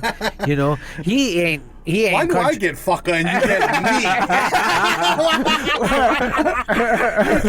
This fucker and me. No. Why do I this fucker and no? But you know what I mean? Yeah, 100% know what you once mean. in the office, they're like, those guys are. That they're not going to contribute. They're not going to donate. They're not going to do all taran. They're not going to go to the state capitol. They're not going to sign anything.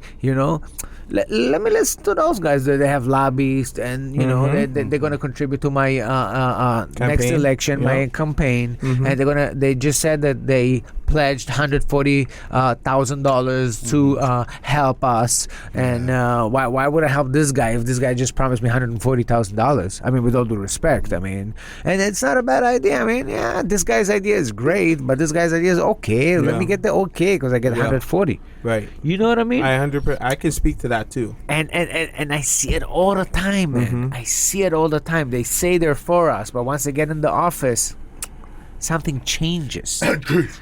What? And you know what? No, that wasn't James. Tommy Waters. My bad. Wait. Wrong name. On that point, let me ask you this: Nanakuli bike route to town. Whose idea was it?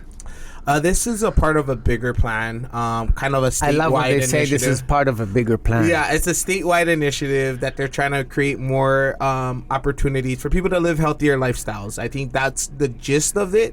They want to be able to, like, if you want to go and do that, I know many of us may not be those people who are going to use the bike route. Straight up, I like the idea. Oh, I want like to. it? Yes, okay, because good.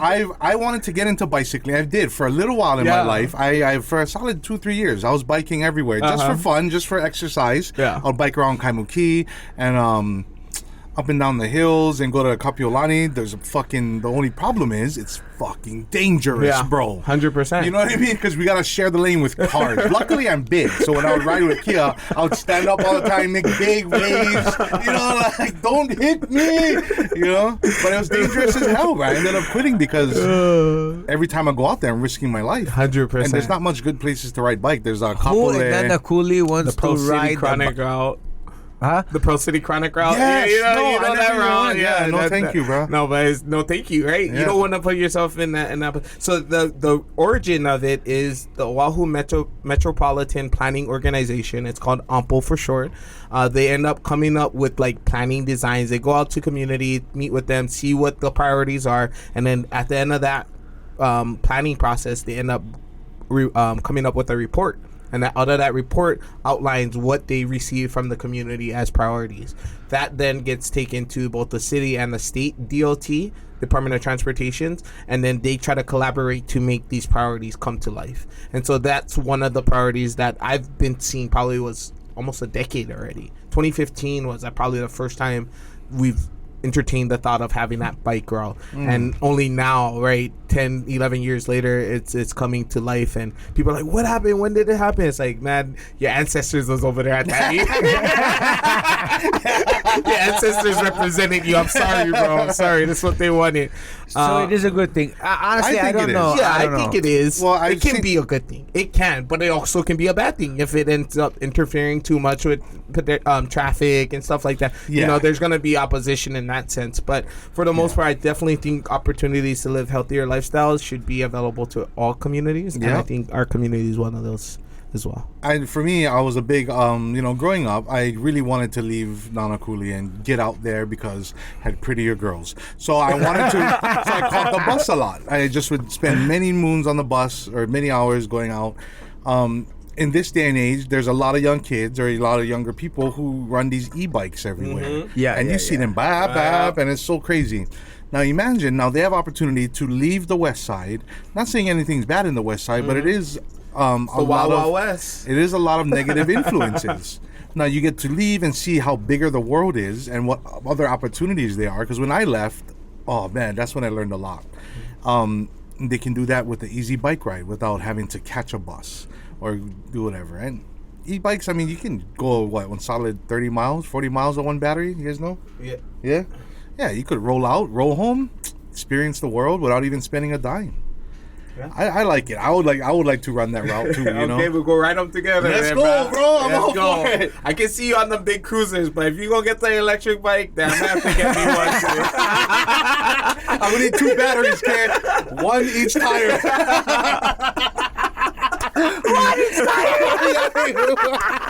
Double e-bike. It's so funny. To be honest with you, I always thought it's a bad idea, but now listening to both of you, you guys might have convinced me. Because when I see $10 million to do a bike route, I'm like, dude, we have so many things to take care of before a bike route from Nanakuli. Yeah. But then, listening to you guys, like, I'm willing to entertain. There's actually a documentary I saw on Netflix many years ago that explains they show different little metropolitan cities and how much having safer bike routes affected the people in the city and their health. So down to the point where they had for instance, like how King Street was actually trying to copy that design with having the cars parked and then the bike lane on the inside. What I think most people forgot about was the cars coming out of the driveways. But that design in those other cities that it happened in, all the people were skinny, healthy, happy. You know what happened on King Street? What? You don't know what happened on King Street? No, I used to live there. They did it on the right hand side. Right? And then they realized that the buses stop over there on the right hand side. Oh. And last minute they changed it. Then they put the bike road on the left hand side. Oh, yes, my goodness. Yes. Is that what happened? Yes, that's the real story, bro. Fuckers don't think that. They forgot to get buses already. Oh, bruh. That's why. Cedric, what else? That's not my district. You gotta go back I'm just kidding. to the election results, see who was over there at that time. But I do recall that whole madness. And I think the program you're talking about is Complete Streets. Complete Streets, is that what it is? That's basically what it is, to be able to make a walkable, bikeable, drivable community and for pedestrians alike. So I definitely think we have to move towards that, given I think that's the most important thing besides the public safety stuff and school stuff is like the public infrastructure stuff, that whether it's the flooding issues in your community, whether it's restoring water rights and resources in our community, all of those kind of building a new road for Y&I, opening up our emergency access routes out there, like all of that's all infrastructure, and you just can imagine how better and how improved our quality of life would be if we had the proper infrastructure. If it didn't take me an hour and a half to get to Makaha, which is only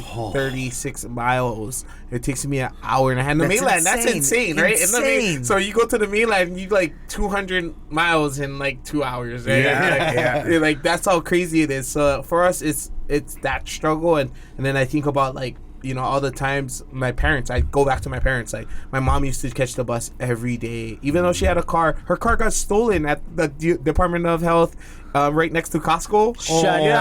Right there, in Dillingham. Yeah, so that didn't her next to the DMV. Yeah, next to the DMV. Yes. Yeah. So her car got stolen there. She was all shook. She was like, I don't want to take my car back over there. We ended up finding it somewhere in Pearl City or something. They ripped everything out of it. It had sounds or whatever, but we ended up getting it back. And so ever since then, she was like, I'm gonna catch the bus. But catching that bus took out 4 hours potentially of her life, right? Spending it with us, having all the extra time. And I think about that for all of our community members. How many of their family and how many of their parents are on that commute, struggling just to make it happen, but also struggling to not have to spend time away from their kids because, you know, whether it's picking them up after school, all of these different hurdles they have to get throughout their day just because our infrastructure is lacking. That's where it hits home for me. That's where I also have put a lot of effort. We've put in over $80 million into investments into our infrastructure for Farrington Highway. That's how much money I've dedicated over my 8 years in office to Nanakuli. Even majority of it is Nanakuli, even though I was the West Side rep, Makaha Waianae rep. I know that my community has to traverse through Nanakuli, and if we don't get those improvements in Nanakuli, our community, Makaha Waianae, still suffers. And that's why we're still trying to work with the Nanakuli community to figure out that emergency access route to be open for daily use so that we can have some relief for that secondary access as well out there. Which is the emergency access? Is that the bridge? So no, that's when you turn up Lulule Naval Road up Second Safe. Kole Pass. No, not Kole Pass. So it's a Waianae Coast Emergency Access Route. It's owned by the city and county of Honolulu. But that route, the road that takes you up to that road is Navy. So because they got the Lulule Naval Base up at the top. And then Pine Ridge owns Pakia and the private road. So it's a collaboration between the city, state, and federal, and a private owner. So that's been the biggest hurdle, trying to get all of their collaboration, because in order to make that road work, you have to get all of their approval. And basically, they have to give their land to us as the state. And we've allocated the money in the state budget to build it out so that it's up to city standards, which is a 12-foot road. So that way it has space for people to pass and you're not squeezing. Right now, I believe it's 9-foot width. So in terms of having it open for daily use, by the rules that govern the Waianae Coast Emergency Access Route, you have to have HPD manning those gates and pushing people through. If you don't have HPD, you can't open the gate. So when people ask, why doesn't Waianae Coast Emergency Access Route open when there's, you know, a crash on Farrington Highway and the road's blocked? Shame on everybody. It's really down to HPD. And that's the frustrating part too, because I'm like, I can only do so much because right now the ownership's under the city. The city is this HPD, and so they listen to themselves, right? And I can only push them so much to get them to open it, but they're like, you want us to, you know, stay here and open this gate while all these other crimes are happening right now? You know, I get that excuse all the time. But that's literally what they, just like how the federal government, when it comes to the cases of national security, everything's off the table, right? Like, you can do whatever you want once you say that. But and it's the same thing for them. It's like, you know, all this crime going on, I can't be over here holding it down, when sometimes, you know, probably nobody wants to stand at a gate and have to deal with the thousands of people that are going to be driving through there. Right? So again, I try to find a solution for that. Okay, how about we create a Waianae Coast readiness team that can go, and when stuff like this happens, they'll go open it. They'll have vests on. They'll be trained. They'll be they'll be volunteers, right? And we can open. Oh no, liability. All of this excuses, right? I hate the word liability. I hate the word. You know, I never knew the word liability until I get to the United States. Once I moved to the United States, everybody's like liability. Like, who cares about? I mean, liability. Why would someone sue you? Yeah, and solve the problem. That's all it is. Only till you get sued, then then you know. Yeah, for real. But you know where I come from, nobody like. Why would someone sue you? You know, I would test it too. You know, I would test it. Give me like let's see how it works. If somebody sues us, hey, then we'll go back to the drawing board. But to just think that somebody's gonna sue you and that's why we can't do it. It's a hard sell to a community that's struggling and that's sitting on the damn road for 3 hours Just wanna trying go to go and home. it's a great idea. Yeah. It's a great idea to Yeah. think. It's an outside the box. Yeah. Great idea. This is exactly what we're looking for solutions. Right, and that's always means like you're gonna give me another problem, I'm gonna give you another solution. You're gonna tell me no to that one, I'm gonna give you another one, and we're just gonna keep going back. So that's kind of where we've been, and then finally we got the city to say, okay, we're gonna give it to the state. They're gonna do the environmental impact statement to make sure that it's good to expand it the extra 3 feet that it needs to go to make it up for city standards. But the state's gonna come in, rebuild the road, put sidewalks, bring it up again to city standards, all the way through to Maili Road from Pa'akea, Hakimo, Maili Road, and then that's gonna serve as our secondary access road for now, because also there's hopes in conversations with the military with Lulu'ale for Kole Pass to be reopened potentially. If they move the ammo depots that they have there to another location, then potentially we can override the national security sentence we always get when we ask for opening, right? So that's kind of where I've been working through right now to really give us relief, and that was been my first and number one priority. And then your dreams get stomped out because you got to go through the bureaucracy. Then they keep telling you no, and then even the saddest part, I don't think a lot of people know about this. There was PVT there that also needed to give up some routes because we had a bigger plan to go behind Nanakuli Avenue, so that we'd be able to come from Nanakuli Avenue all the way Series 7 to the Naval Road. That you could get So we have that plan right now. DHHL and DOT put it together. The plan was to, if we use DHHL property to create this route, we would be able to potentially build more DHHL homestead lots for residents. So it went to the community, and the Nanakuli community members that did show up ended up shooting down the plan. And so because that plan got shot down, that plan got shelved. And so we didn't revisit it because it was like a big deal. People was like, not in my backyard, never, I don't want to hear cars driving behind my yard, da-da-da-da-da. But I'm like, when a tsunami comes, we're going to be wishing we had this access road. When that road gets blocked off again and you can't get home, you're gonna wish you had that road. But I do understand, like, Nanakuli residents, it's a shorter route, right? Like from over the Black Hill to where you're already good. You're not really you're not worried about it. You know what I mean? It's like, I'll take the extra 10, 15 minutes. That's an extra 10. But for people like us who live Makaha, as far west as you get, that's the Nanakuli Avenue. It can take me maybe 30 minutes to get home, right? So now that's how big the district is, right? And so that's the realities that I always try to bring to life and like try to keep at the forefront of the discussion. It's like, okay, yes, let's compromise though. Let's figure it out, because also we have to worry about the long term, right? Like if I don't do this now, it's going to be your grandkid that's going to be trying to fight for a secondary access route when he could have had one if we all just came together and unified around this common issue that we all are dealing with, whether we like it or not, and whether we say we don't like it or not, it's happening, and we know it's a constant. So trying to figure that out is going to be my biggest task for this upcoming year. Right? Yeah. And I'm going to use you not a cool boy. Hawks, baby. Showing you I'm the boss. I know. I've got to have somebody come in there help me. Well, I'm all for growth, and it makes total sense. You know what I mean? I wish I could move back home. Really? Yeah, I can't. Yeah, I think there's days like today, this morning, right?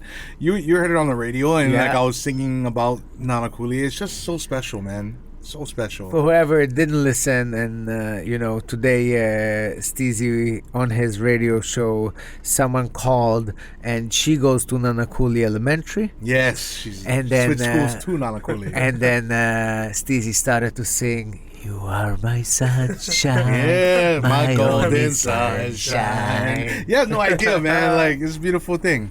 It's really a special And then place. he said it live, he said it on air.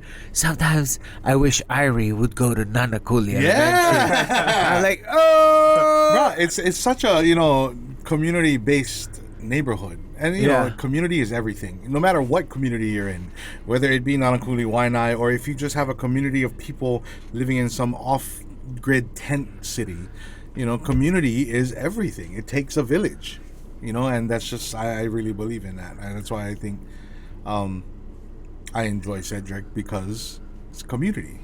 Word. 100%. But now you said Tent City, and immediately I'm like, ting, ting, ting, ting. We didn't talk about Tent City. Tent city where?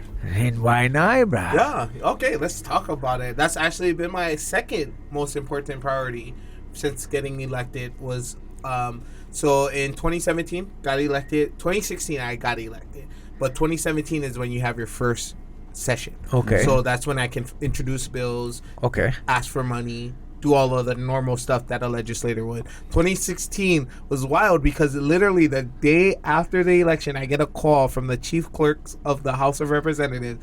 Congratulations, representative. You are now the representative. I'm like, wait, what? I thought like I had till January, whatever, to take position.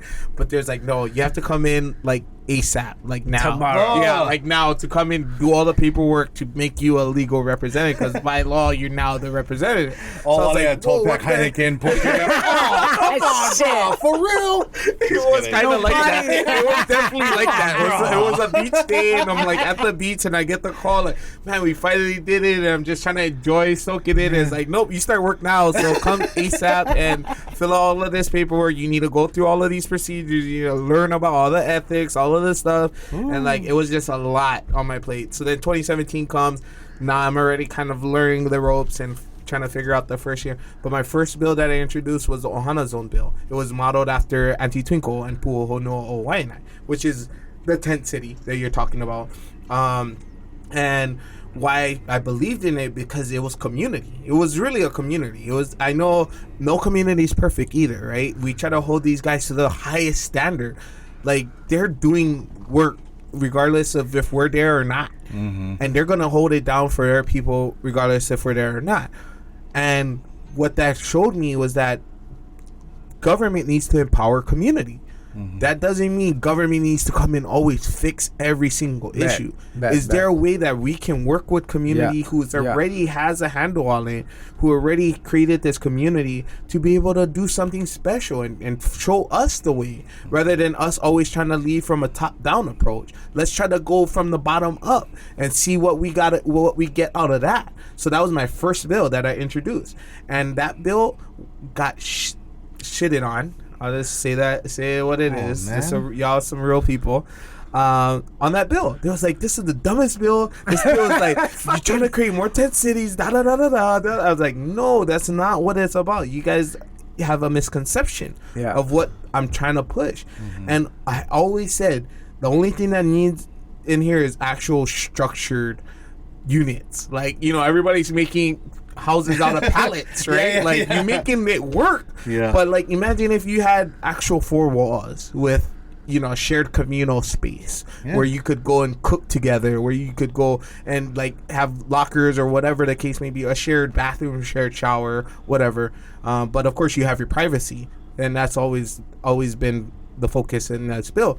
Long story short, I ended up working with Josh Green. So Josh was a senator at the time, and that's why me and Josh are close in that sense, because when everybody was crapping on me, he was like, bro, I see what you're trying to do. Like, and I'm the chair of Health and Human Services, which is the committee that they would have to go through, and I was literally begging all of the chairs, please hear my bill, please, this bill means everything to me, da da da da da. And so long story short, everybody was talking crap. I ended up convincing everybody it's a great idea. Let's do it, because they had no other options. They were banging their head against the wall. What can we do? What can we do? So that Ohana Zone bill ended up morphing into the Kahale, and which the projects that Josh is always pushing, Governor Green's pushing, to get people off the streets into a structured environment that has the wraparound services and that has a community, so that it's not just them by themselves going through this process alone. It feels like more of a village mentality that we're trying to build, so that it gives the people the hope and inspiration to get themselves out of those dark places that they may be in and find that light and find how they can contribute to their own success. And a part of this was my idea of having people building the units, because self-help housing is one of those things that I look at as like, oh, it's a great model of putting sweat equity, creating ownership, creating that responsibility and that kuleana to community, rather than just giving a handout, right? Because I think that's the thing that turns a lot of voters and people off. It's like, man, I'm working my butt off and you just giving out free keys to homes and I can't get one, even though I would love to have one. And then they end up feeling like they're getting neglected. We're putting all their resources, which they're paying taxes to us, and we're giving it all to these people that aren't them. So long story short, that bill ended up morphing into this big bill now, which is called Ohana Zones, but it's also used to fund the city projects. It's used to fund state projects. It's used to fund nonprofits. This chunk of money now goes to homelessness. I think the last amount we put towards it was $45 million. Wow, and nice. So that bill has contributed to the success of different projects throughout the community, whether it's the Honu, which is the projects where they go straight to the parks, that's being heavily used by they call it residentially challenged persons, RCPs. That's what HPD calls it.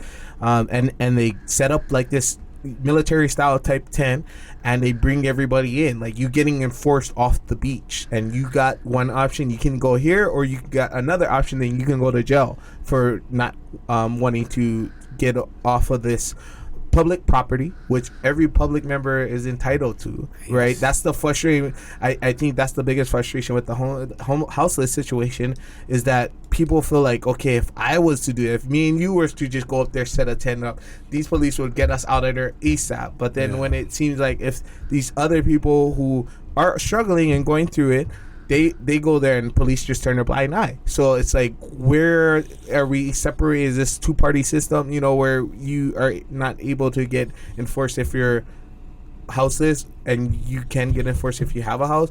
So I just was dealing with a lot of that. This whole plan was to be able to get people permanent housing, because that's the biggest issue regarding homelessness, is that there's no permanent housing available for those people with low incomes.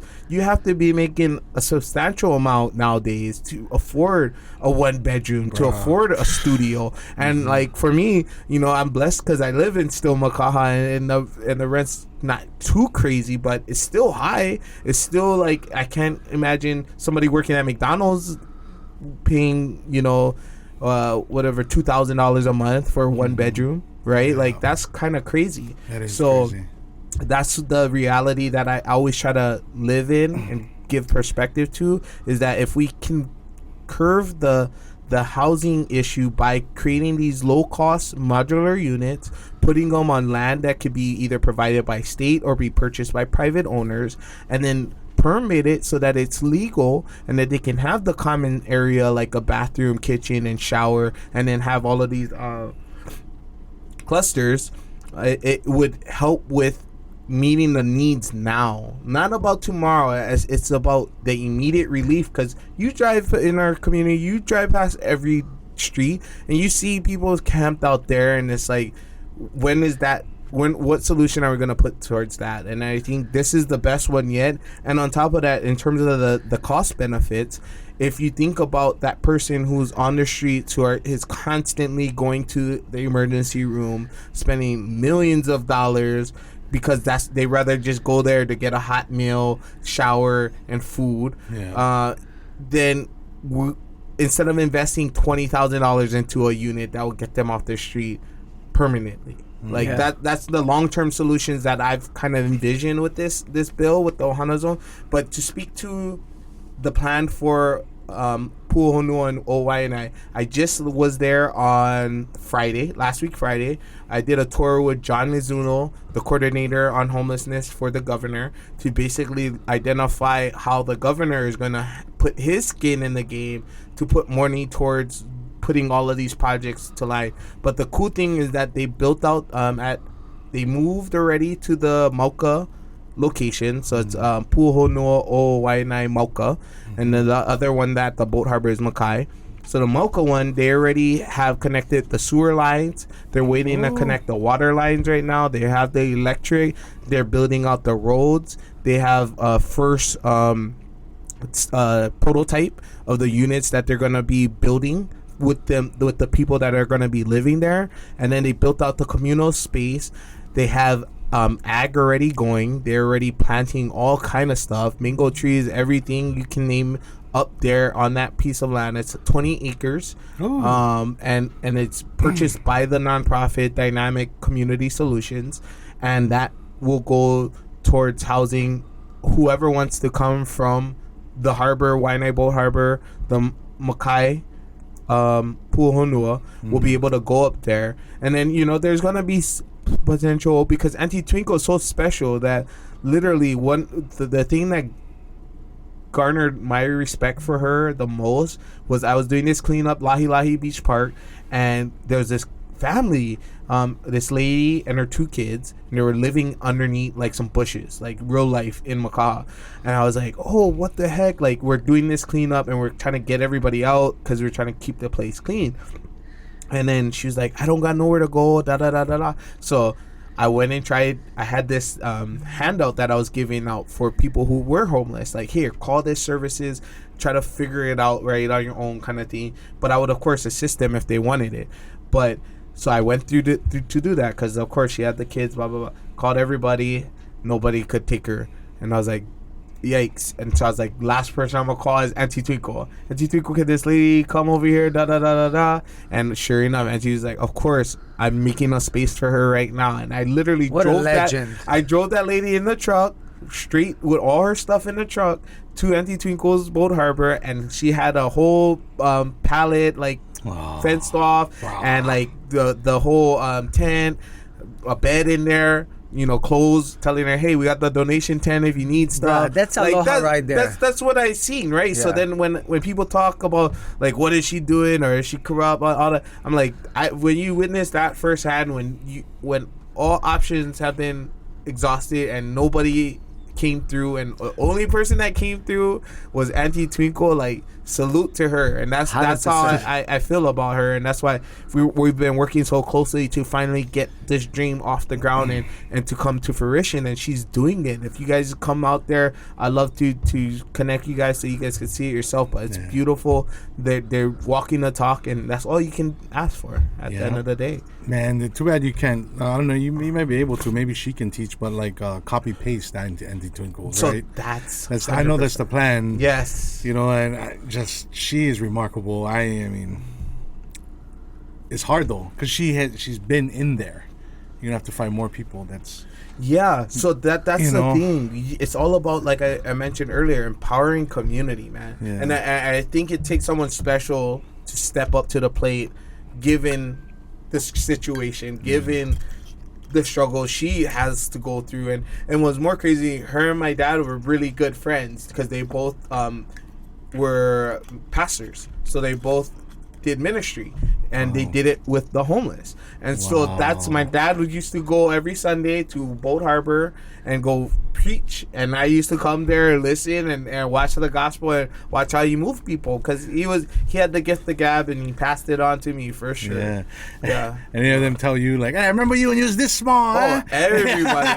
I mean, so that's the crazy part is, like, I end up finding how great my parents were through other people who just randomly come up to me. Like, they'll know me as Easter and Bill's kid, and they'll just come up to me and like, hey, da da da da da da da. So I went to this Nanakuli Kapuna Council, and I was walking into the door, and this lady screamed, called me, stopped me, and I was like, hey, and she went and started bawling, bro. She started crying, like, full on, like, your parents saved my life, da da da da da, blah blah blah, and if it wasn't for them, all of this wouldn't be. Like, I was blown away. I was like, whoa, like, for you to just come up to me randomly like this, just on the fly, and you have this passion to share that with me. And then when I was just leaving the Cannabis Expo on Friday, some lady security too over there, She come up to me, you got my vote, and the only reason I voted for you because your mom and dad. I was like, damn, like that's always humbling reminders. Like I got big shoes to fill, like because my dad then were private small business owners in the beginning. That's when they moved to the West Side, and when they had me, was they had pawn shops in Waiwa, and they had a cleaning business for the military barracks. So my dad was a military, and my mom was just a local chick here, right? Yeah. Local chick, and of course, she fell for the military. Yeah, that's swag. And so they ended up expanding to the West Side from Waiwa, and then they ended up opening up in Nanakuli, right there. What is it? That's the Kaiser building right now, but it used to be the Aki building. Yeah, James Aki. Yep. And they had, I guess, the arcade, whatever. But they had that location there, and then they expanded further west to where Lanterns is now. Where Colo Bombs and the nail shop is. Yeah. That was my pop's pawn shop right there. Oh, yeah, and I could tell you stories for days. Like guys coming in with weights and fishing line. Like, how much you gonna give me for this? And my dad's like, here's $5. Take that bucket and go, man. Like you doing too much. And then a dude came and stole a bike right off of the rack that we had right in front of the pawn shop. Oh my goodness! Chased him. He ran right across the street. It was when Miley Beach had full on houselessness, fully loaded. That was probably when the meth epidemic was starting to hit Hawaii, and after Green Harvest, which is another reason why we need to pass cannabis, because even government recognizes that Green Harvest has caused this transition from cannabis to harder drugs like meth, heroin, and fentanyl. So going back to just the community aspect, though, it's that's where I feel we've always got to keep our hearts is where the truth is. And my dad's favorite line is always to serve in spirit and in truth. Not truth and in spirit, because you can always come back with the facts and my fact says this, da da da da da da. But the spirit is where it's really at, and I've always kept that about me. If it feels good, it's probably good for the community. If it has that tainted feeling that's maybe I question it and maybe I gotta go do my research, maybe I just say no to it, right?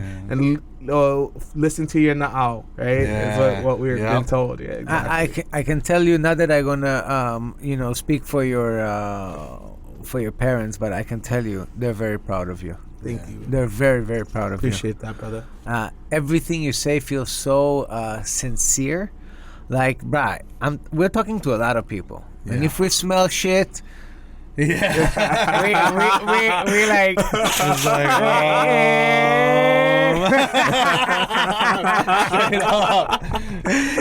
we believe that Aloha talks and bullshit walks. Yes, and talking to you, it really makes you inspire us with your story and with your sincerity.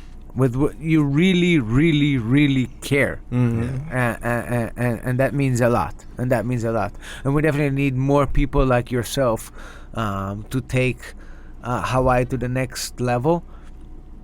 I wanted to ask you just a small thing. What would you feel is the next thing that you want to fight for? What is one thing that if you had to fight for in your next candidacy or whatever it's called, what do you want to fight for? What is one thing you want to get done? Mentoring our youth. I think that's the first thing that comes to my mind.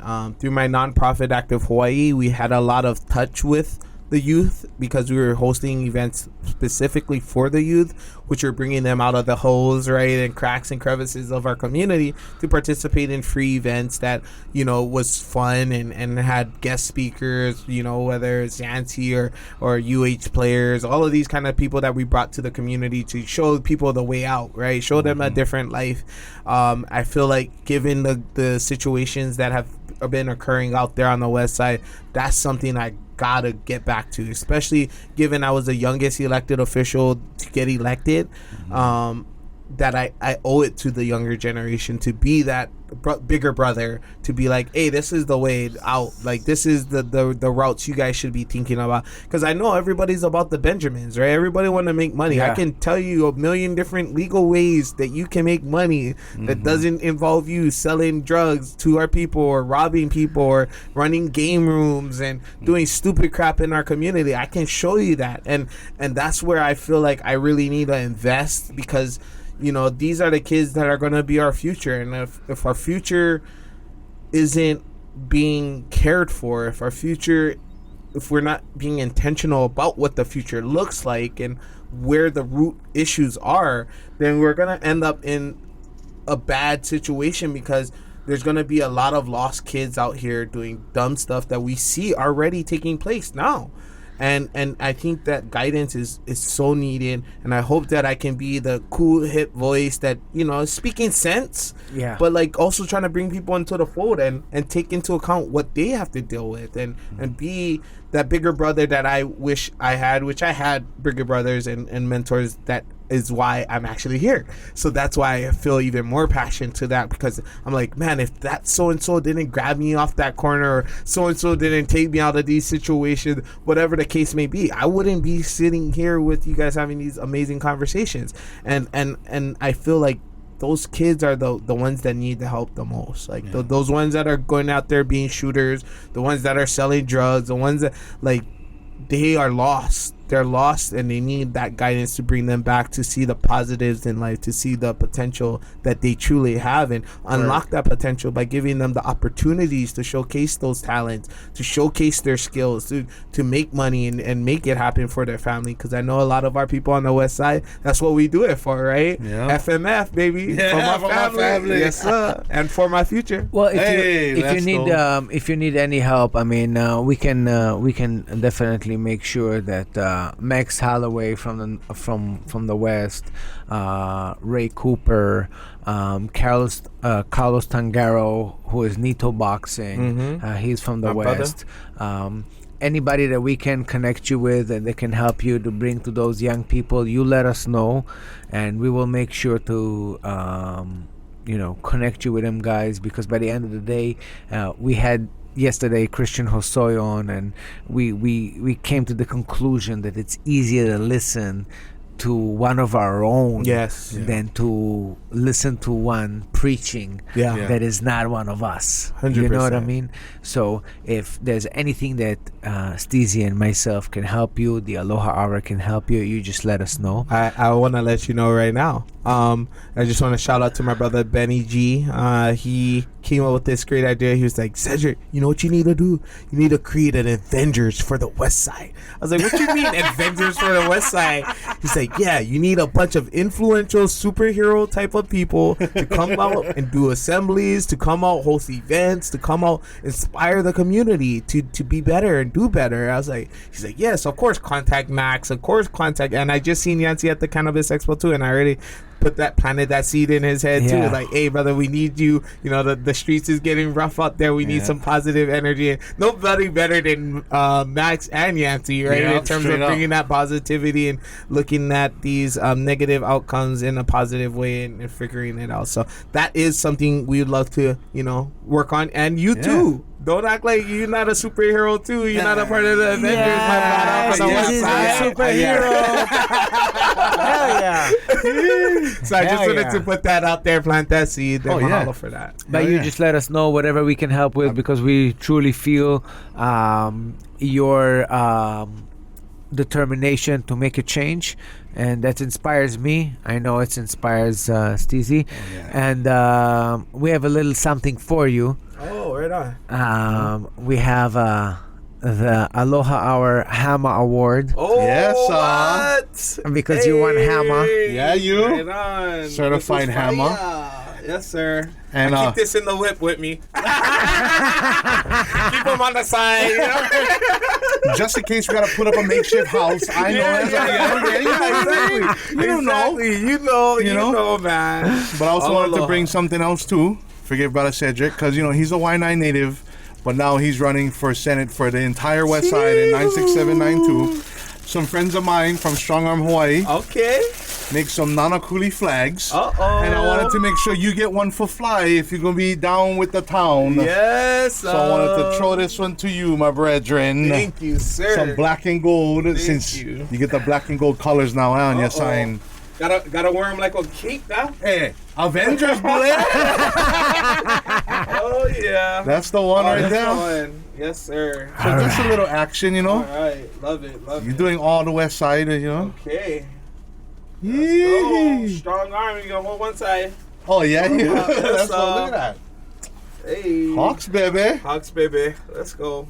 I'm just gonna make sure. You know, Sea Rider for life, though. I know. I just gotta let it out there. But I appreciate that you made them black and gold logo too. Of You know what I course. mean? That's Well represented, brother. It's all respect, bro. It's all respect. You know what I'm saying? Exactly. And I know I'm one of y'all's, and just as you guys are my community now, I think it's vice versa, and we're gonna push us to that finish line and create that community that we want to leave to our keiki at the end of the day. Yeah. I appreciate having my brother Oh yeah. Chris on the side. If you win, make Steezy. sure you get a W tattoo. Hand. Yeah. For sure. No, I'll put this up definitely when we win. Yes, sir. Yes, sir. When we win. Yes, that's what I'm talking about, bro. Speak it into existence. Create your own universe. Yeah, you. Let's go. Yes, sir. Cedric, I can't tell you how much I appreciate you coming and talking to us and spending 2 full hours with us. You've been a great inspiration. I know we could have gone for another hour at least, but I know you have a tough, a busy schedule, and you got to go back all the way to Neighborhood board now. Oh no way. Yeah, neighborhood Oh, board my starts goodness. after this. So it's all in a day's work. That's In what the I signed community, up bro. for. In the community, bro. I love that. Extremely appreciative of your time. Thank you. Yeah. my brother. And thank you for inspiring us, my Yeah. man. And Let's I hope go, all brah. our viewers and our listeners are going to listen and going to follow and going to understand that we, the people, can make a change. We, the people, can contribute to a better Hawaii if we just care more and do more. And vote Cedric, bro. Amen. vote Cedric. Amen. That's where it's Follow at. me on IG, Cedric Gates. Yes, sir. CEDRICGATES. Yes, sir. Let's go. Thank you guys. Aloha. Aloha.